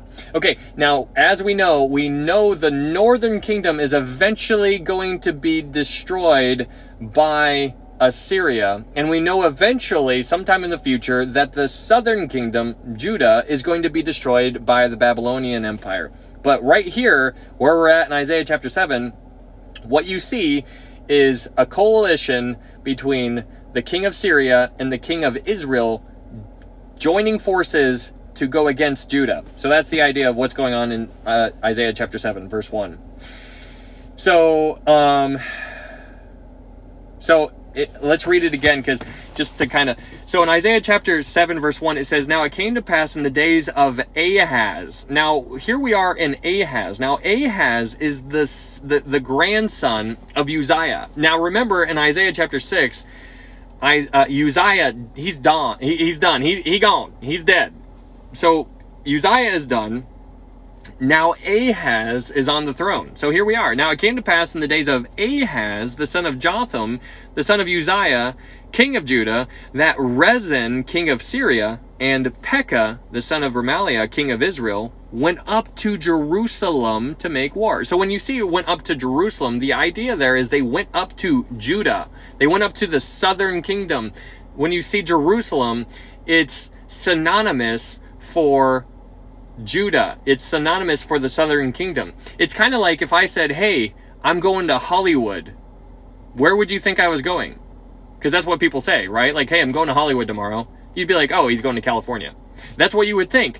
The same thing is true here. If I say, "Hey, I'm going to Jerusalem," hey, thanks, Mog. The same thing is true in this kind of context. People then would associate that would understand what you're saying. So when I say I'm going to Jerusalem, that means I'm going to the southern kingdom. If I say I'm going to Ephraim, that means I'm going to the northern kingdom. It's difficult to really connect all of these dots because they interchange all these words, and so it's hard to keep up with. So I'll try to remind you on this kind of stuff as we go. But that's the idea. So let's go to verse 2. In Isaiah chapter 7, verse 2, it says, "And it was told to the house of David, saying," okay, so here, right off the rip, the house of David is another way of saying Judah, because that's where the house of David is. Where's the house of David? Jerusalem, right? Judah. And so when you see house of David, again, that's another way of saying the southern kingdom. He's talking to the southern kingdom.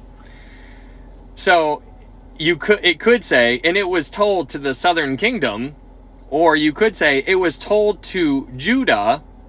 Remember, this is the southern kingdom, but they decided to say, "It was told to the house of David," saying, Syria's forces are deployed in Ephraim.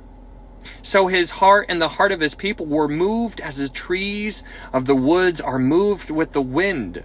So when it says Syria's forces are deployed in Ephraim, Ephraim is another, it's like a synecdoche. Like it's like I said before, if I said I'm going to Hollywood, it means that I'm going to California. So Ephraim is the northern kingdom. So you have Syria and Ephraim, and they're joining forces, and they want to go against the southern kingdom, which is Judah or the house of David, or Jerusalem. All those are emblematic of the southern kingdom. So hopefully that makes sense. Makes sense to you? Cool. All right, so where it says, so in verse 2, where it says, "So his heart and the heart of his people were moved as the trees of the woods are moved with the wind." Basically what they're worried about here is that they were all freaking out. They're like, "Oh my goodness, they're joining forces. We're all dead." That's the idea. That's kind of what the vibe is that's going on here. But the capital of Samaria, the capital of the northern kingdom was Samaria, if you guys remember that. And we can read about that in 1 Kings chapter 21, if you guys want to turn to 1 Kings.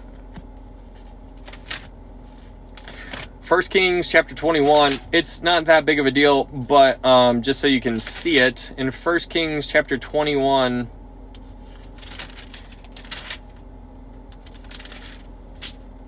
in 1 Kings chapter 21, in 1 Kings chapter 21, verse 1, it says, "And it came to pass after these things that Naboth the Jezreelite had a vineyard which was in Jezreel next to the palace of Ahab, king of Samaria." So the palace was in Samaria. So since the palace was in Samaria, therefore that is the capital of their time. And so let's also go to 2 Kings chapter 17. 2 Kings chapter 17. So in 2 Kings chapter 17, what we'll see is that these people eventually will get taken out by the Assyrian Empire. So we'll just look ahead real fast, and that's what we're going to read here in 2 Kings chapter 17. So in 2 Kings chapter 17, verse 1, it says, "In the 12th year of Ahaz, king of Judah," now remember, Ahaz is the guy we're reading about. "In the 12th year of Ahaz, king of Judah, Hoshea, the son of Elah, became king of Israel in Samaria, and he reigned 9 years. He did evil in the sight of the Lord, but not as the kings of Israel who were before him. Shalmaneser, king of Assyria, came up against him, and Hoshea became his vassal and paid him tribute money. And the king of Assyria uncovered a conspiracy by Hoshea, for he had sent messengers to So, king of Egypt, and brought no tribute to the king of Assyria. And he had done year by year. Therefore the king of Assyria shut him up and bound him in prison. Now the king of Assyria went throughout all the land and went up to Samaria and besieged it for 3 years. In the 9th year of Hoshea, the king of Assyria took Samaria and carried Israel away to Assyria and placed them in Halah and by the Habor, the river Gazan, and in the cities of the Medes. For so it was that the children of Israel had sinned against the Lord their God, who had brought them up out of the land of Egypt from under the hand of Pharaoh, king of Egypt, and they had feared other gods. So the whole point here is to get you to see that Assyria is eventually going to wreck these people. And not a big deal, but just trying to give you some foresight on where this is eventually going to end up going. So let's go back to Isaiah chapter 7. Isaiah chapter 7, verse 3. So in Isaiah chapter 7, verse 3, It says, Then the Lord said to Isaiah, Go out now to meet Ahaz, you and Shear-Jashub, your son, at the end of the aqueduct from the upper pool on the highway to the fuller's field. Now, okay, so this is really interesting. So here, what you have is God is talking to Isaiah, because in verse 3 it says, Then the Lord said to Isaiah. Now this is really fascinating for multiple reasons, because God is talking to Isaiah and he says, Hey Isaiah, you and your son go talk to Ahaz. Now it's interesting. First off, we need to understand that Isaiah had two sons. We're introduced to his one son here in verse 3. We'll be introduced to his other son later on. But here in verse 3, we need to understand that their names are significant. Now, so here Ahaz, we just read in 1 Kings that Ahaz is a bad dude. He's bad news bears, right? Like, this guy is not a good guy. He did some things right, but a lot of times he was bad. So when it says in verse 3, it says, Then the Lord said to Isaiah, Go out now to meet Ahaz, you and your son. Now, what's interesting about this, now here, I want you to imagine that you are King Ahaz, like you're the king, and I walk up to you, I'm Isaiah, and I have my son here, Shear-Jashub, and we approach you. So it's just us two, me and my son, and then you're the king. We walk up to you. You, as the king, would be looking at me. You would acknowledge my name. My name is Isaiah. What does Isaiah mean? Isaiah means God is salvation, or Yahweh is salvation. So you're looking at me, you're not a good king, and you're seeing my name Isaiah, you're acknowledging it that it means God is salvation, but then you see my son. You look over at my son, you know that my son's name is Shear-Jashub, and you learn, or you know, that Shear-Jashub means the remnant shall return. That's what his name means. The remnant shall return.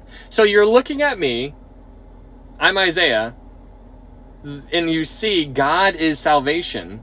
You see my son, the remnant shall return, and you're the king. You're the king of the southern kingdom. You're the king who's at the reins, who's calling the shots right now.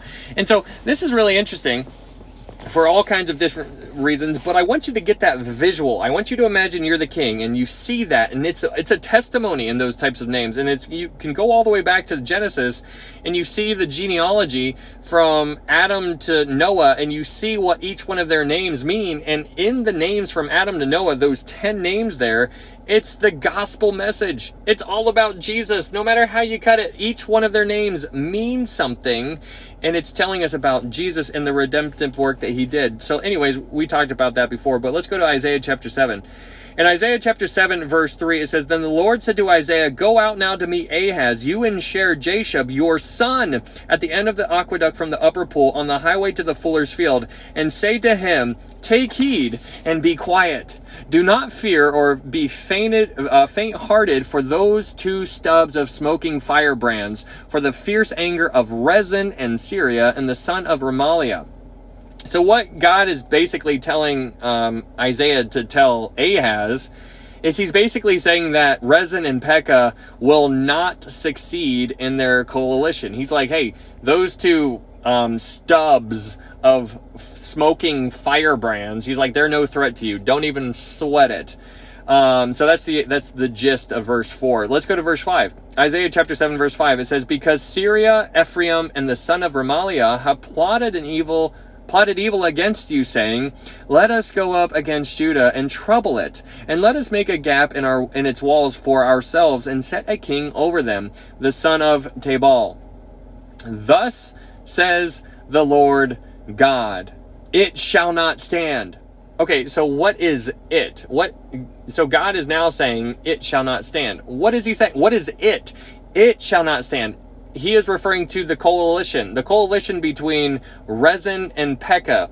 Rezin, the king of Syria, and Pekah, the king of the northern kingdom, the king of Israel.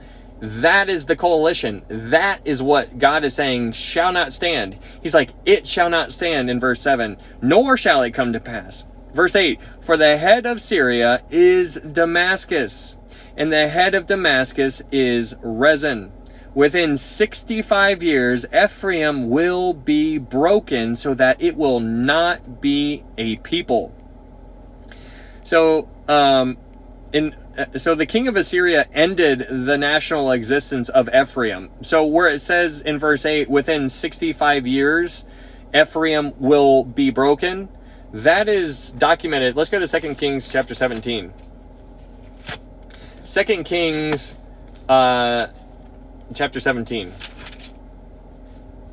In 2 Kings chapter 17 verse 24, in 2 Kings chapter 17 verse 24, it says, Then the king of Assyria brought people from Babylon, Cutha, Ava, Hamath, and from Sepharvaim, and placed them in the cities of Samaria instead of the children of Israel, and they took possessions of Samaria and dwelt in its cities. So this is where the king of Assyria has ended the national existence of Ephraim, or of Israel, or of the northern kingdom, however you want to word it. They were done and away with within 65 years. This is where this took place.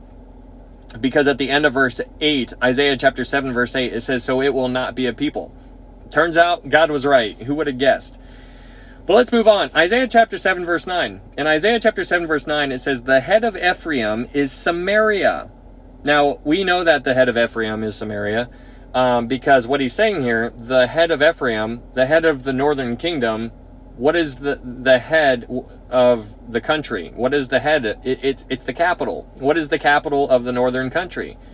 It's Samaria.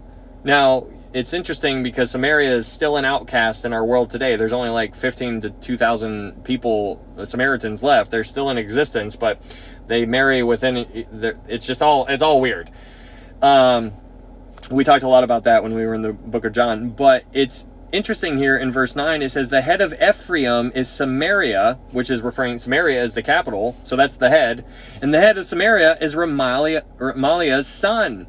If you will not believe, surely you shall not be established. So where he says, if you will not believe, surely you shall not be established, what he's saying here is, if you won't believe, you won't endure. Like, you're not gonna make it. So believing, he needed to believe this to be true, what God was telling him.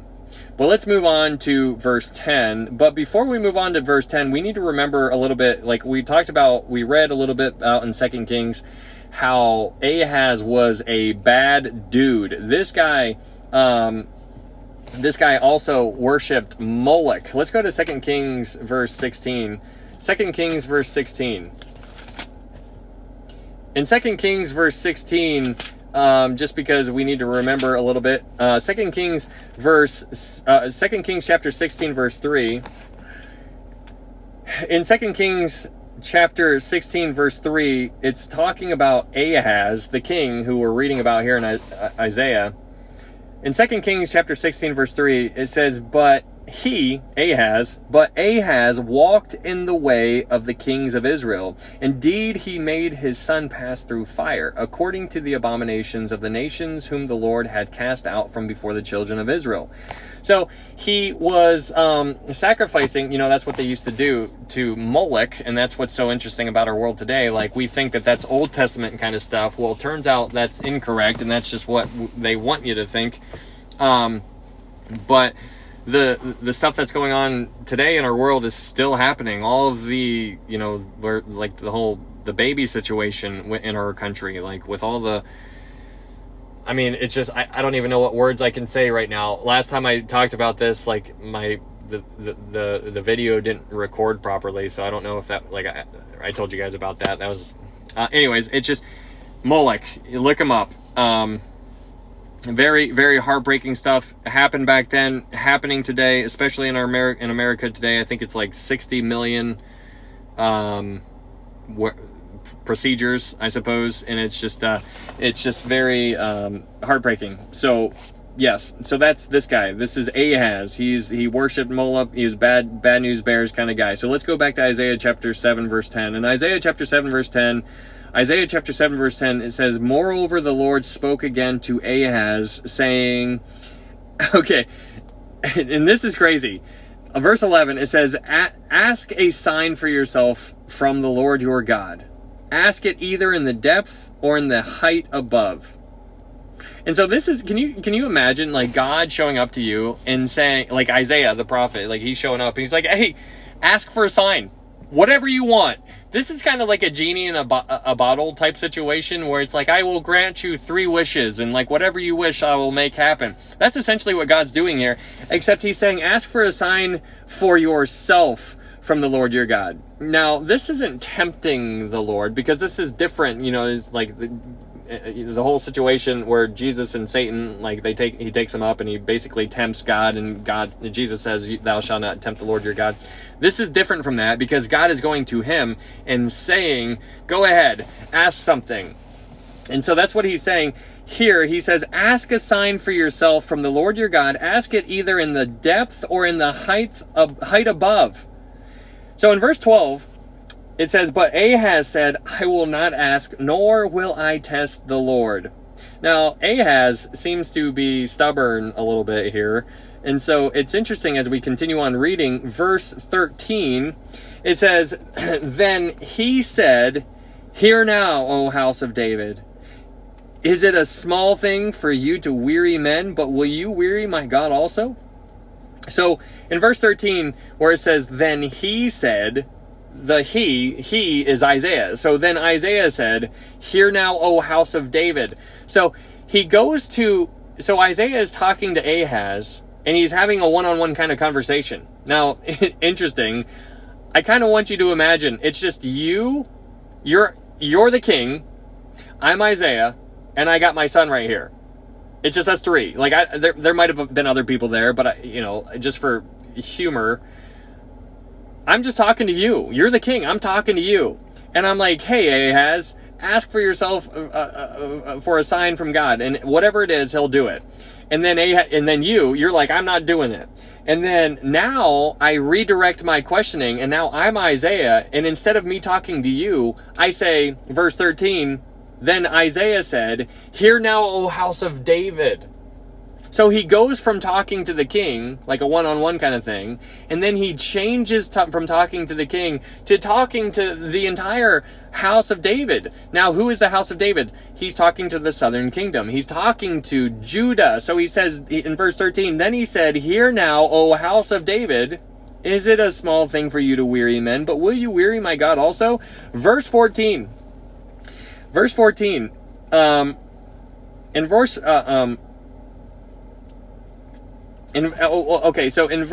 13, before we go to verse 14, it's interesting that he redirects what he's about to say from Ahaz, and he redirects it to the entire house of David. So if you were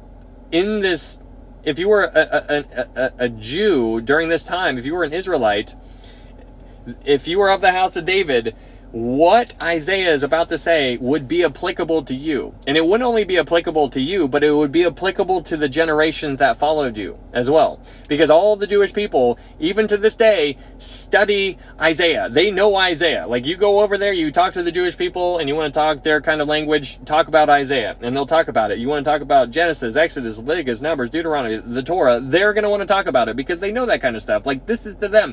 So this is their kind of language. So here in Isaiah chapter 7, verse 13, he says, verse 13, he says, hear now, O house of David. So he's talking to all the people in the house of David. And so this might explain why Mary, let's go to Luke chapter 1 real fast. Luke chapter 1.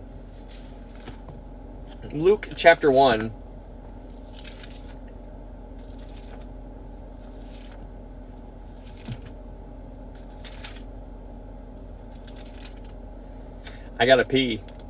You know what I mean? You guys can get up and you guys can go pee, and you guys can just do that kind of stuff, and must be nice. Okay, Luke chapter 1. So in Luke chapter 1 verse 38, in Luke chapter 1 verse 38, it says, then Mary said, behold, the maidservant of the Lord, let it be to me according to your word. And the angel departed from her. Now that's interesting because when you think about the readiness the readiness that Mary showed. Like, it wasn't like all kinds of like, well, how's this, it wasn't 20 questions. Like, she asked, how could this be? Because, she was a virgin. So she had like the natural kind of questions, but she didn't have any, like, it was a readiness there. And so it's interesting because I wonder if Mary knew what Isaiah said here, right? I wonder if Mary knew, and I bet you she did, because so looking at it from Mary's point of view, and going back to what we're about to read here, in Isaiah chapter 7, verse 13, Isaiah said, in Isaiah chapter 7, verse 13, then he, Isaiah, said, hear now, O house of David. So when Mary read this, or was told about this, or whatever, she was taking this as if it applied to her, right? That's fascinating. And so that might explain why she was so instantly ready and she agreed, and it was just like, absolutely. So let's go ahead and let's move on to verse 14. Isaiah chapter 7 verse 14. In Isaiah chapter 7 verse 14, it says, therefore the Lord himself will give you a sign. Since you're not asking for a sign, I'm going to give you a sign. It says, therefore the Lord himself will give you a sign. Behold, the virgin shall conceive and bear a son, and shall call his name Emmanuel. Okay, so this is so stinking neat. This is so stinking neat. But one thing that I want to point out real quick is in verse 14, it says, therefore the Lord himself will give you a sign. Behold, the virgin. Now, it's not a virgin. Your Bible might say a virgin, but it's more appropriate to say the virgin. It's more definitive. It means that, like, this is coming from God, right? Like, this is obviously Isaiah's talking, but he says, therefore the Lord himself will give you a sign. Like, obviously this is all coming from God. The virgin. And that's interesting because it narrows it down. If I just say, hey, go, I was like, hey, there's a virgin over there. You're going to be like, well, okay. Well, that really narrows it down. But if I say the virgin, you'll find the virgin. Like, it's interesting. It narrows it down. It's more descriptive. So it says, therefore the Lord himself will give you a sign. Behold, the virgin shall conceive and bear a son, and shall call his name Emmanuel. Now, in verse 14, this shows a lot of things. This shows that the house of David will continue. Now, I want you to think about that for a second. Because in Isaiah chapter 1, chapter 2, chapter 3, chapter 4, chapter 5, it is all judgment, it's all sin, it's all about their culture, and it's just like, oh man, you guys are getting it, right? Like, this is all bad. And so then it says in Isaiah chapter 7, verse 14, it says, then the Lord himself will give you a sign. Behold, the virgin shall conceive and bear a son, and shall call his name Emmanuel. This is underscoring, highlighting, circling, just writing stars all over that Israel, that there's going to be a remnant. Now, when I say Israel, I mean the totality of all of them. But specifically Judah, that they are going to remain. They're not going to be wiped out. He's talking to Ahaz. Ahaz is the king of the southern kingdom. Ahaz is in charge of the house of David. He's in charge. And so by Isaiah showing up to Ahaz and saying, hey, guess what? There's going to be a virgin, and she's going to give birth to a son, and his name is going to be Emmanuel. That is putting in concrete that they are going to remain. They are still going to last. They are going to make it. They're going to go through all kinds of terrible stuff. Don't get me wrong. But he's going to be that they will remain. There's going to be a remnant. That is very cool. Also, it says, behold, the virgin shall conceive and bear a son. This also underscores the idea of him being a real human being. There are some people who are like, nope. They either emphasize that he was just a man or he was God, not putting the two together. He was all man and he was all God. It's just like, it's crazy to think about that kind of stuff. But this is so cool. Verse 14 is also the fulfillment of, let's go to Genesis. Genesis chapter 3.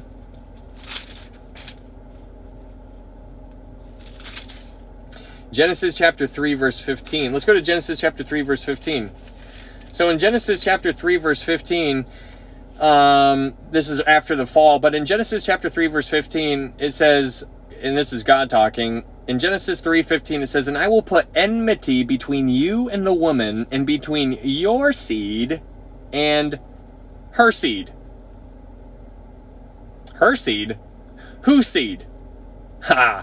Mary's seed. So going back to Isaiah chapter 14, this is a fulfillment of Genesis 3:15. Her seed. Her seed. Now we're talking about it. Her seed right here. So when she gave birth, it was a fulfillment of that. Her seed, Mary's seed. So that is a fulfillment. Isaiah chapter 7 verse 14 is a continuation. It was fulfilled. Obviously, we know that. The seed of the woman.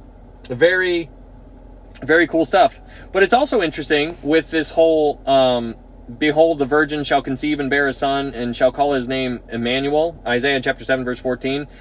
Because in Revelation chapter 12, Israel is pictured as giving birth to the man-child. If you guys remember in Revelation chapter 12, go to Revelation chapter 12 if you would like to.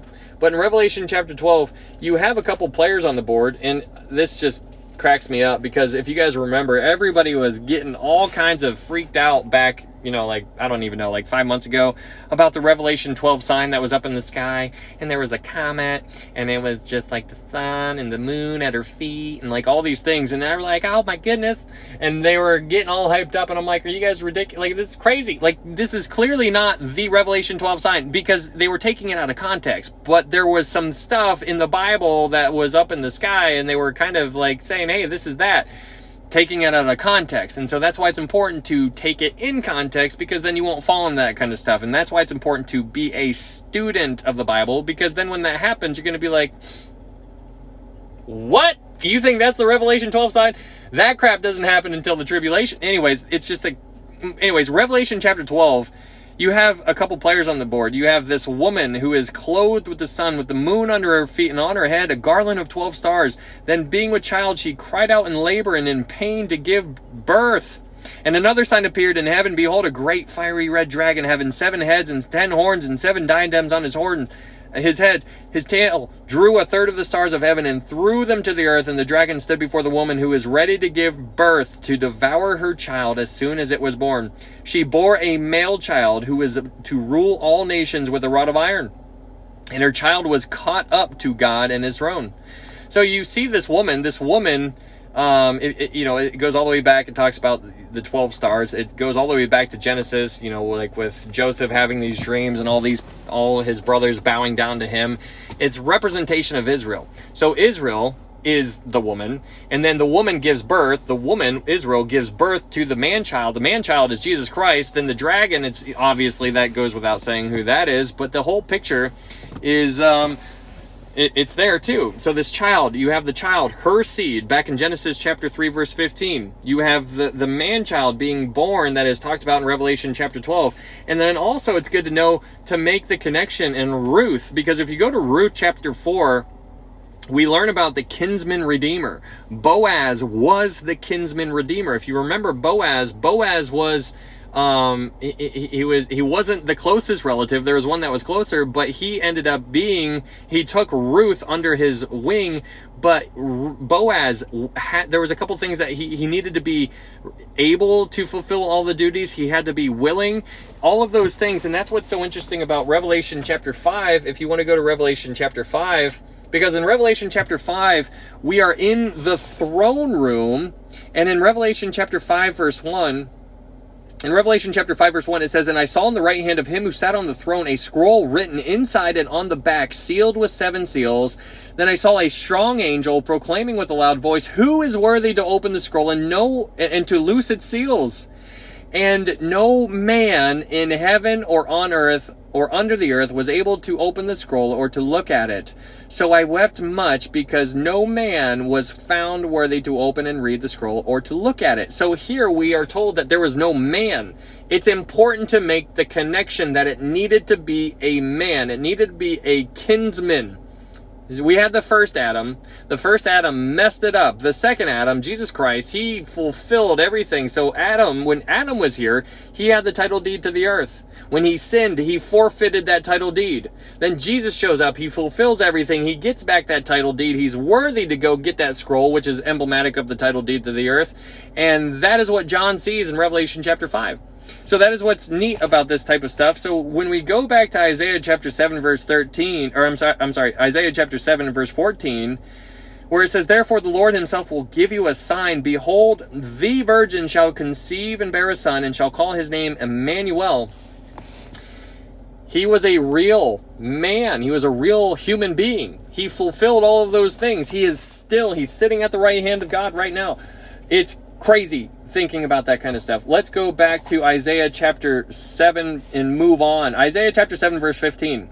Isaiah chapter 7 verse 15, it says, "Curds and honey he shall eat, that he may know to refuse the evil and choose the good." So curds it's just talking about butter. So butter and honey he shall eat. Now it's saying this because it seems like this is alluding to his infancy when he was a baby, which is very interesting because if you go to Psalm 69 verse 7 through 12, you can read about, it seems to be very clear to be alluding to Jesus in his younger years of his life. Now it's interesting because if you read the Bible, you don't really get much about his younger life when he was a child. We're not given much. We are told very little about him being a child in the Gospels, but in Psalm 69 you can get some a little bit different perspective if you read that. So anyways, Isaiah chapter 7 verse 15 seems to be alluding to the younger years where he was about 2 to 3 years old probably, because that's what little children, or maybe 1 to 2 years old or something like that, that's what they eat. They don't eat very much. But go to verse 16, Isaiah chapter 7 verse 16, it says, "For before the child shall know to refuse the evil and choose the good, the land that you dread will be forsaken by both her kings." So now this was a prophecy that obviously happened because both Rezin and Pekah were gone. They're gone. Like it's their history at this point. So that kind of seems to be very clear. Doesn't need much explaining there. But let's go on to verse 17. So in verse 17, it says, "The Lord will bring the king of Assyria upon you and your people and your father's house. Days that have not come since the day that Ephraim departed from Judah. And it shall come to pass in that day that the Lord will whistle for the fly that is in the farthest part of the rivers of Egypt, and for the bee that is in the land of Assyria. They will come, and all of them will rest in the desolate valleys, and in the clefts of the rocks, and on all thorns, and in all pastures. In the same day the Lord will shave with a hired razor, with those from beyond the river, with the king of Assyria, the head and the hair of the legs, and will also remove the beard." So here in verse 17 through 20, what this is essentially saying is that God is going to raise up another kingdom, and that kingdom is going to be Assyria. So you have Rezin, King Rezin, and King Pekah. Rezin is king of Syria. It's not Assyria. They're two different things. So Syria is not Assyria. So Syria and Israel are a coalition, and what he's saying here in verse 17 through 20 is that this other kingdom is going to rise up, and that's Assyria. So Assyria will invade and will wipe out Syria. Then Assyria is, just so you can kind of visualize it, Assyria is northeast of where Syria is. And so Assyria is going to wipe out Syria, and Syria will be completely destroyed, and God is going to bring up Egypt and an invasion within the land there. So that's what verse 17 and 20 is getting at. So let's go to Isaiah chapter 7 verse 21. It says, "It shall be in that day that a man will keep alive a young cow and 2 sheep. So it shall be from the abundance of milk they give that he will eat curds. For curds and honey everyone will eat who is left in the land. It shall happen in that day that wherever there could be 1,000 vines, worth 1,000 shekels of silver. It will be for briars and thorns. With arrows and bows, men will come there, because all the land will become briars and thorns. And to any hill which could be dug with a hoe, you will not go there for fear of briars and thorns, but it will become a range for oxen and a place for sheep to roam. Okay, so this is just talking about the what's looming right around the corner. They're going to be wrecked. This is talking about the invasion that is right around the corner. So that is what I got for you guys in Isaiah chapter 6 and Isaiah chapter 7. And thank you guys so much for being here. This was a fun study. Isaiah chapter 6 was amazing. Isaiah chapter 7 is really cool. Hopefully you guys learned something. I had fun diving into it. I actually was... I'm getting a lot out of this, so hopefully you guys are too. But if you guys are new here, thanks for being here. There is a YouTube link up in my TikTok profile. I don't know if you guys wanted to go check that out, but I upload all these TikTok lives to YouTube so that you can go back and rewatch it or rewind, fast forward, whatever. They will be up there. So if you wanted to go check that out, that would be neat. And if not, no worries. But I will probably be live again on, what is today? Thursday. I think Friday night. So we can go live again Friday night, and we can pick up an Isaiah chapter 8 and do 8 and 9, maybe 8, 9, and 10. We shall see. Yeah. Don't forget Telegram. Woo! I made it. Oh man, Katie, congratulations. Thanks for being here. What time? Hey Jen, we typically try to go live around the same time so I try to go live. Hey, thank you, Jules. Typically try to go live 3 times a week. It's unknown when, as it's random, whatever, 3 days, but it's typically 3 days, and I try to put out a TikTok story just to let people know. It doesn't really reach too many people, but that's okay. But I do try to do that, and at the end of a live, I always try to tell people when it will go live next. So that's what I'm telling you right now. Probably Friday night at 12:45 in the morning. So we can hope for that. Yeah. And if you guys have any questions, you guys can message me directly here on TikTok. And yeah, if you have any questions, that'd be, you can reach out. 2 wonderful condiments, butter and honey. Yeah.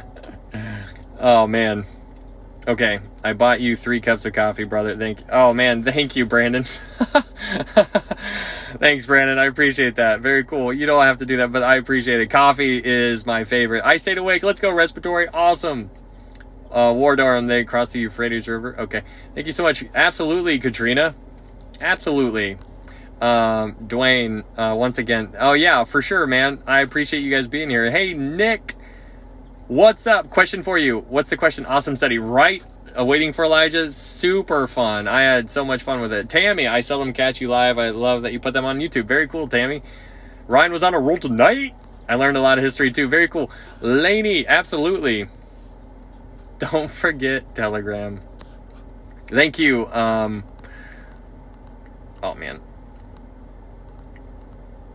Now who was that? Yeah, love for all. Thank you. I appreciate it. Ahem. What's up, Leah? Oh gosh. Oh man. Yeah, Abby, for sure. Oh, cute. See you Friday. All right, Melissa. Have a good night. Blondie. Yeah, for sure. You bet. Thank you, Brandon. I really appreciate it. I watch it. Okay. Awesome study, right, Jules? I watched for the story. Cool, Abby. I'm glad you're one of the ones that can see it. You ready? You ready for the joke? I am ready, Leah. I only see if I stalk your channel. Thanks, Lainey. Thank you. I appreciate it. Hello, Celeste. Yes, Friday. Get some. Yeah, I'll get. You bet, Gary. I'll get some rest. I'll do that. The sun's gonna be coming up soon. It's 4 a.m. here. You're in Ohio, Jen? Thanks, Dwayne. I appreciate it, man. Have a good night, Respiratory. Okay, do you know who Matthew Henry is? And if so, is his commentary okay to read? I don't know Matthew Henry, but that doesn't mean that he's not okay. Have you done your own research on him? It's good to do that. Just try to figure it out. But I don't know Matthew Henry. It reminds me of... No, I don't know Matthew Henry. I'm ready. I can't sleep without it. I will plan to be here Friday night, God willing. Good. Yes, God willing, right. Lord willing, Blondie, you got it. If anyone has church recommendations in Cincinnati, are you in Cincinnati, Melissa? Please let me know. New here and still searching. Oh, man, Cincinnati. That's like 3 hours away from me. I don't have any church recommendations there, though. Yes. Oh, thank you for the explanation. Hello, Catherine. Blessings. Yeah, Elijah. Waiting for Elijah. What's your name, Waiting for Elijah? I just want to call you Elijah, but I don't think that's your... Thank you, Ryan. Ron! Which state has the most streets? Which state has the most streets?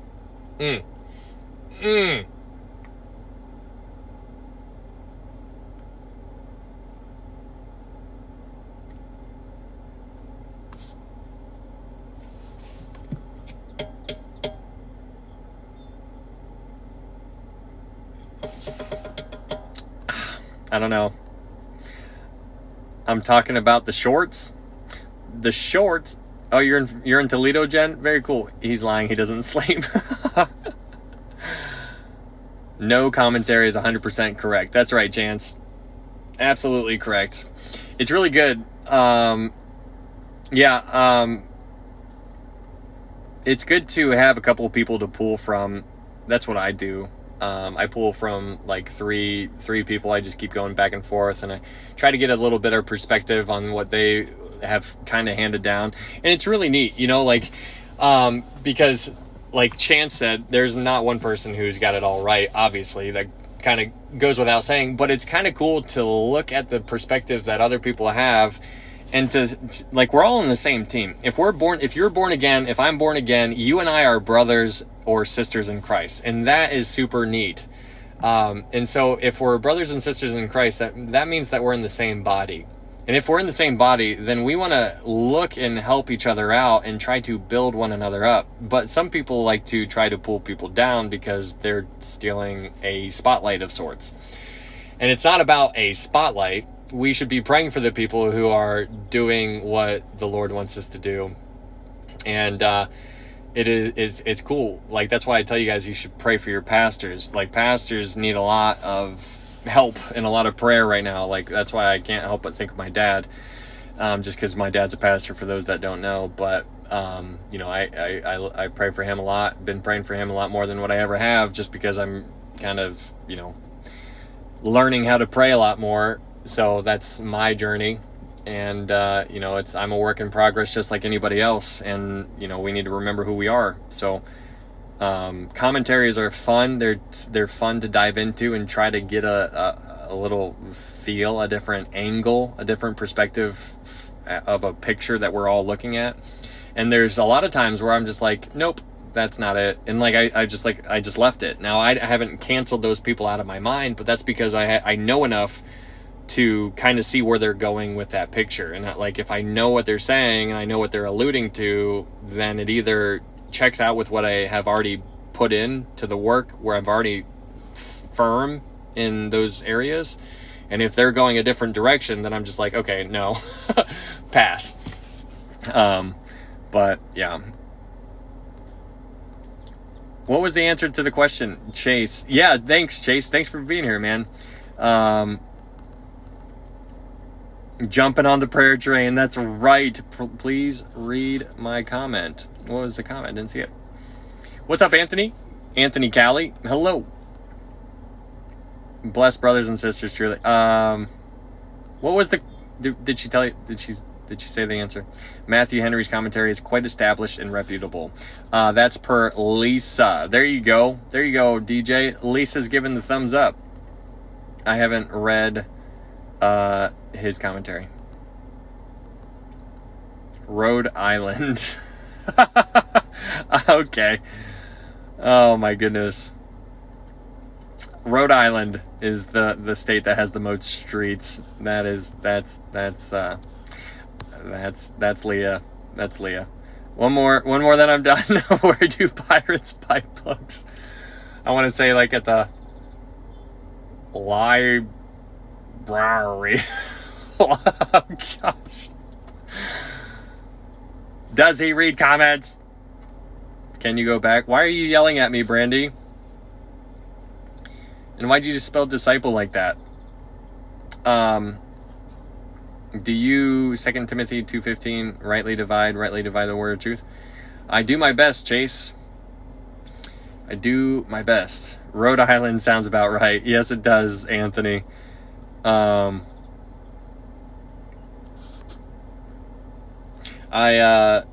went through all those studies in 2 Timothy, and we went through Romans, which talks a lot about Israel.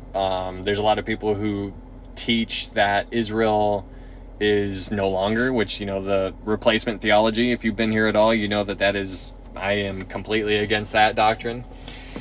The church has not replaced Israel. We are here to provoke them to jealousy, and they are just blind in part until the fullness of Gentiles, which is what Romans 11:25 tells us. And the fullness of Gentiles is alluding to the rapture. And so once the rapture takes off, then the corporate blindness will come off these Jewish people's eyes 3.5 years into the tribulation. Now, for those 3.5 years, they're going to go into the tribulation, and for 3.5 years, they're going to take this false Messiah, and they're going to accept him, and then it's not going to be until he goes into that temple, sits down, that they're going to be like, we messed up. So, it's all bad. Where do pirates buy books? I need to know. He turned his paper in. I need some help. What's up, Celeste? Hello, Jace. What's up, man?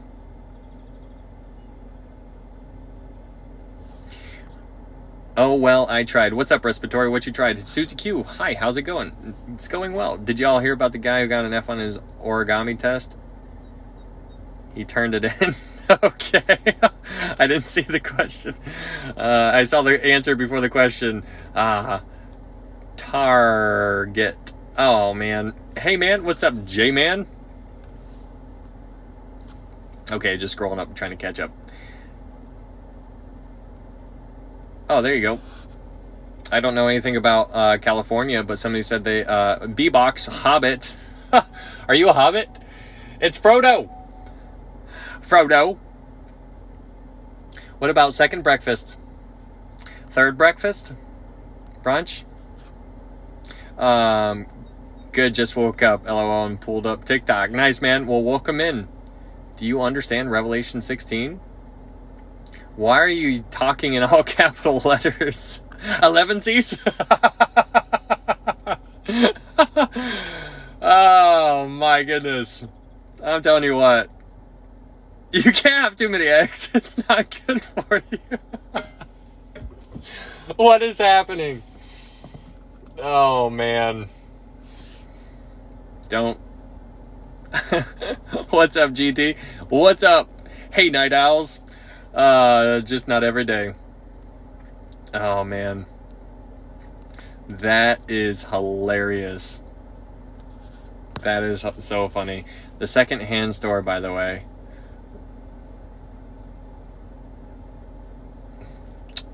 Why is everyone screaming? Talking in all capital letters.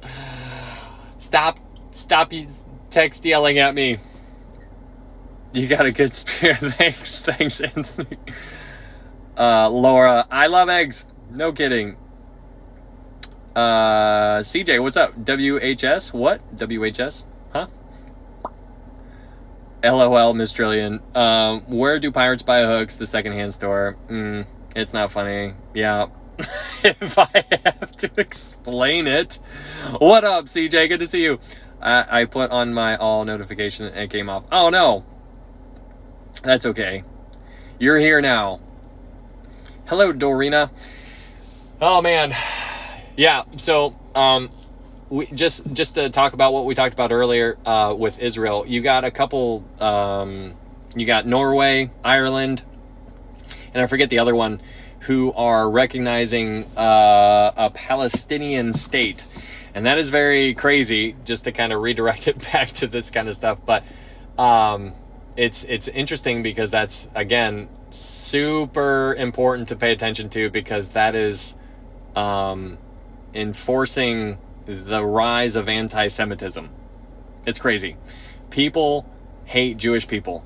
It's fascinating to me that the world is so naive to think that if Israel moves out of their land, and just let's say they all move to Oregon. Let's say all the Jewish people leave that land and go to Oregon. Let's say that that's what happens. Do you understand that it doesn't matter, that people will hate the Jewish people regardless of where they go? It doesn't matter. It doesn't matter.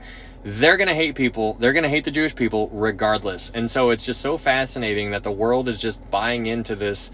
They got to make a two-state solution, and they got to divide the land, and that's just not going to work out good for them. And so obviously you're seeing all of this stuff happening in all the, Ireland and Norway, like all these other places that are backing and recognizing the Palestinian state, which is crazy.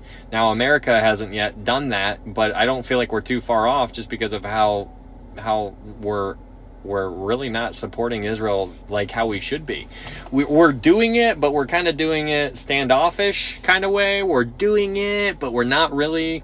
We're like, okay, hey, don't do that, but if you do it, then we're not going to be happy, so please don't. Just defend yourself, Israel. Don't go on the offensive. Don't go do those things. We'll help you if you just defend yourself. And so that's what's happening right now. It's fascinating. And I told you about that article that Amir Sarfati posted that said that Iran and U.S. officials have had discussions where they were discussing ending the war in Israel and also getting a new Israeli government right there. And so I was thinking about that, and if America wants to try to interfere in Israel and their affairs, their elections and whatnot, which, who knows what the heck's going to happen. Like, it's just a facade, obviously, but it's just interesting to, like, on our end, elections and whatnot. But it's interesting thinking about how America and Iran, if the article is true, because, I think Amir is a trustworthy source. He posted it, and so that's why we're talking about it. So if it's a trustworthy source, if it's accurate, and Iran and America are having these conversations about ending the war in Israel and getting a new Israeli administration, that's crazy. Because those are fighting words right there, coming from Israel's point of view.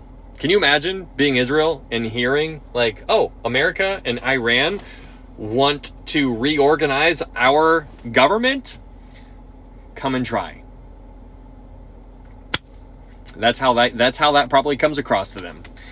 And so that could open the door for all kinds of bad news to start happening. I don't know, man. It's just crazy. It is absolutely crazy. Oh, absolutely. Okay.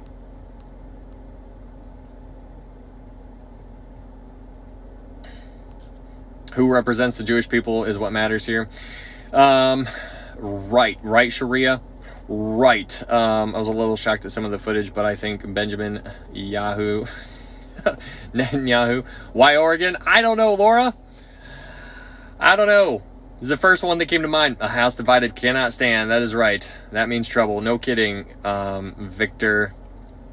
Do you keep changing your name, by the way? I feel like you keep changing your name. Or are you somebody else? Stop screaming or I will scream. Oh, man. Okay. What do you call a pile of kittens? What do you call a pile of kittens? Oh, gosh. Oh, I don't know. Good night, everyone. Good night, Ryan. I'll have better jokes next time, I promise. You better, or you're getting blocked again. I need to know this kitten joke, and then I'm going to get out of here, too. A meowing. Okay. All right. Do it. I will do it. And you're using all capital letters. And you're yelling at me. And I'm offended. Thank you. Yeah, we're just having a Bible study in here at Candy. I wouldn't even say that it's preaching, so hopefully it doesn't come across that way. It's just me just having a conversation with you guys. So, false promises, right. His head was going further. But thank you for everything, guys, and thanks for being here. I think it's awesome. I can't stop screaming I'm liberal if I scream loud enough. Thanks, Ryan. I love all your... Thanks, Chase. I appreciate it. All right, guys. It's actually... thanks, Anthony. I appreciate it. Yeah, just try to be super... Candy, thank you so much. Great setting tonight, Ryan. See you Friday. Sandy, absolutely. Thanks for being here. You're here and you are quiet, and that is cool, but you're still here.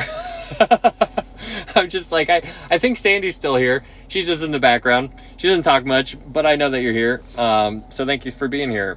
If I scream loud enough, I'll be right. It reminds me of that one, what was that one lady when Trump won the presidency, where she was wearing a green coat and she's like, no. Just like, you know what's so cool about that entire thing is that God is still on the throne, regardless on who is on the throne in our world. That's what we need to focus on. And also need to focus on telling people about Jesus while there's still breath in our lungs, while we still have time. And that is what I want you to understand, is that with Isaiah chapter 6, what you see is that Isaiah is in the throne room. He recognizes his sin right away. He recognizes, this is the first thing. He didn't talk about like the doctrine of this, or like, hey, what do you think about eschatology, or hey, soteriology, or oh, hey, Christology. He didn't talk about that stuff. He recognized his sin. And then after he recognized his sin, he was cleansed from his sin. And then after he's cleansed from his sin, he responded to Jesus. He said, who shall we send? And he's like, here am I. Send me.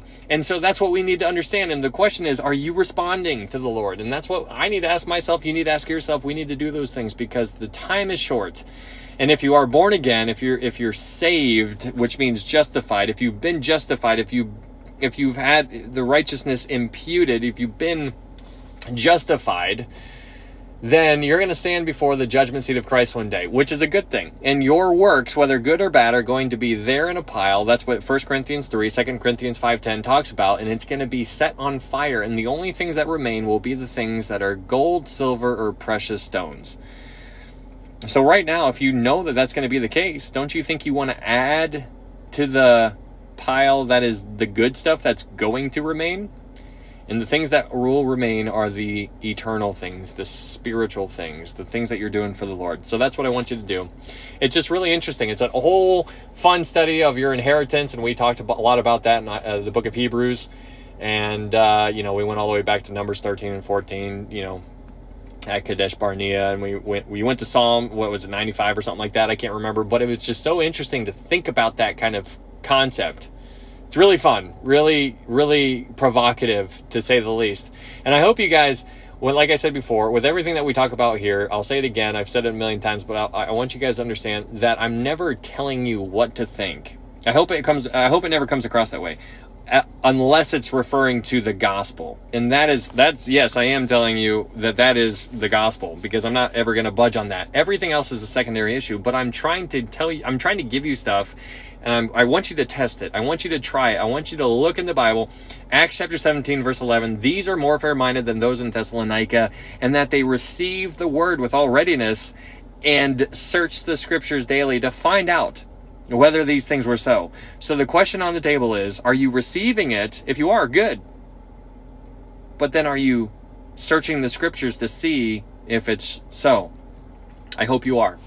That is the hope. I never am telling you, this is what you should think. No, not going to do that. So hopefully, that's right, Lisa, the Bereans. So hopefully that makes sense to you guys. And if you guys have any questions about anything, feel free to reach out. But other than that, we will be going live here on Friday 12:45 a.m. Eastern Standard Time. And like I said before, there's a YouTube link up here if you guys wanted to go subscribe to that YouTube channel. I upload these TikTok lives. You can go dissect everything I said and make fun of me or whatever you want to do on there. But yeah, all right guys, I'm gonna get out of here. You guys have a good night and tell somebody about Jesus. All right.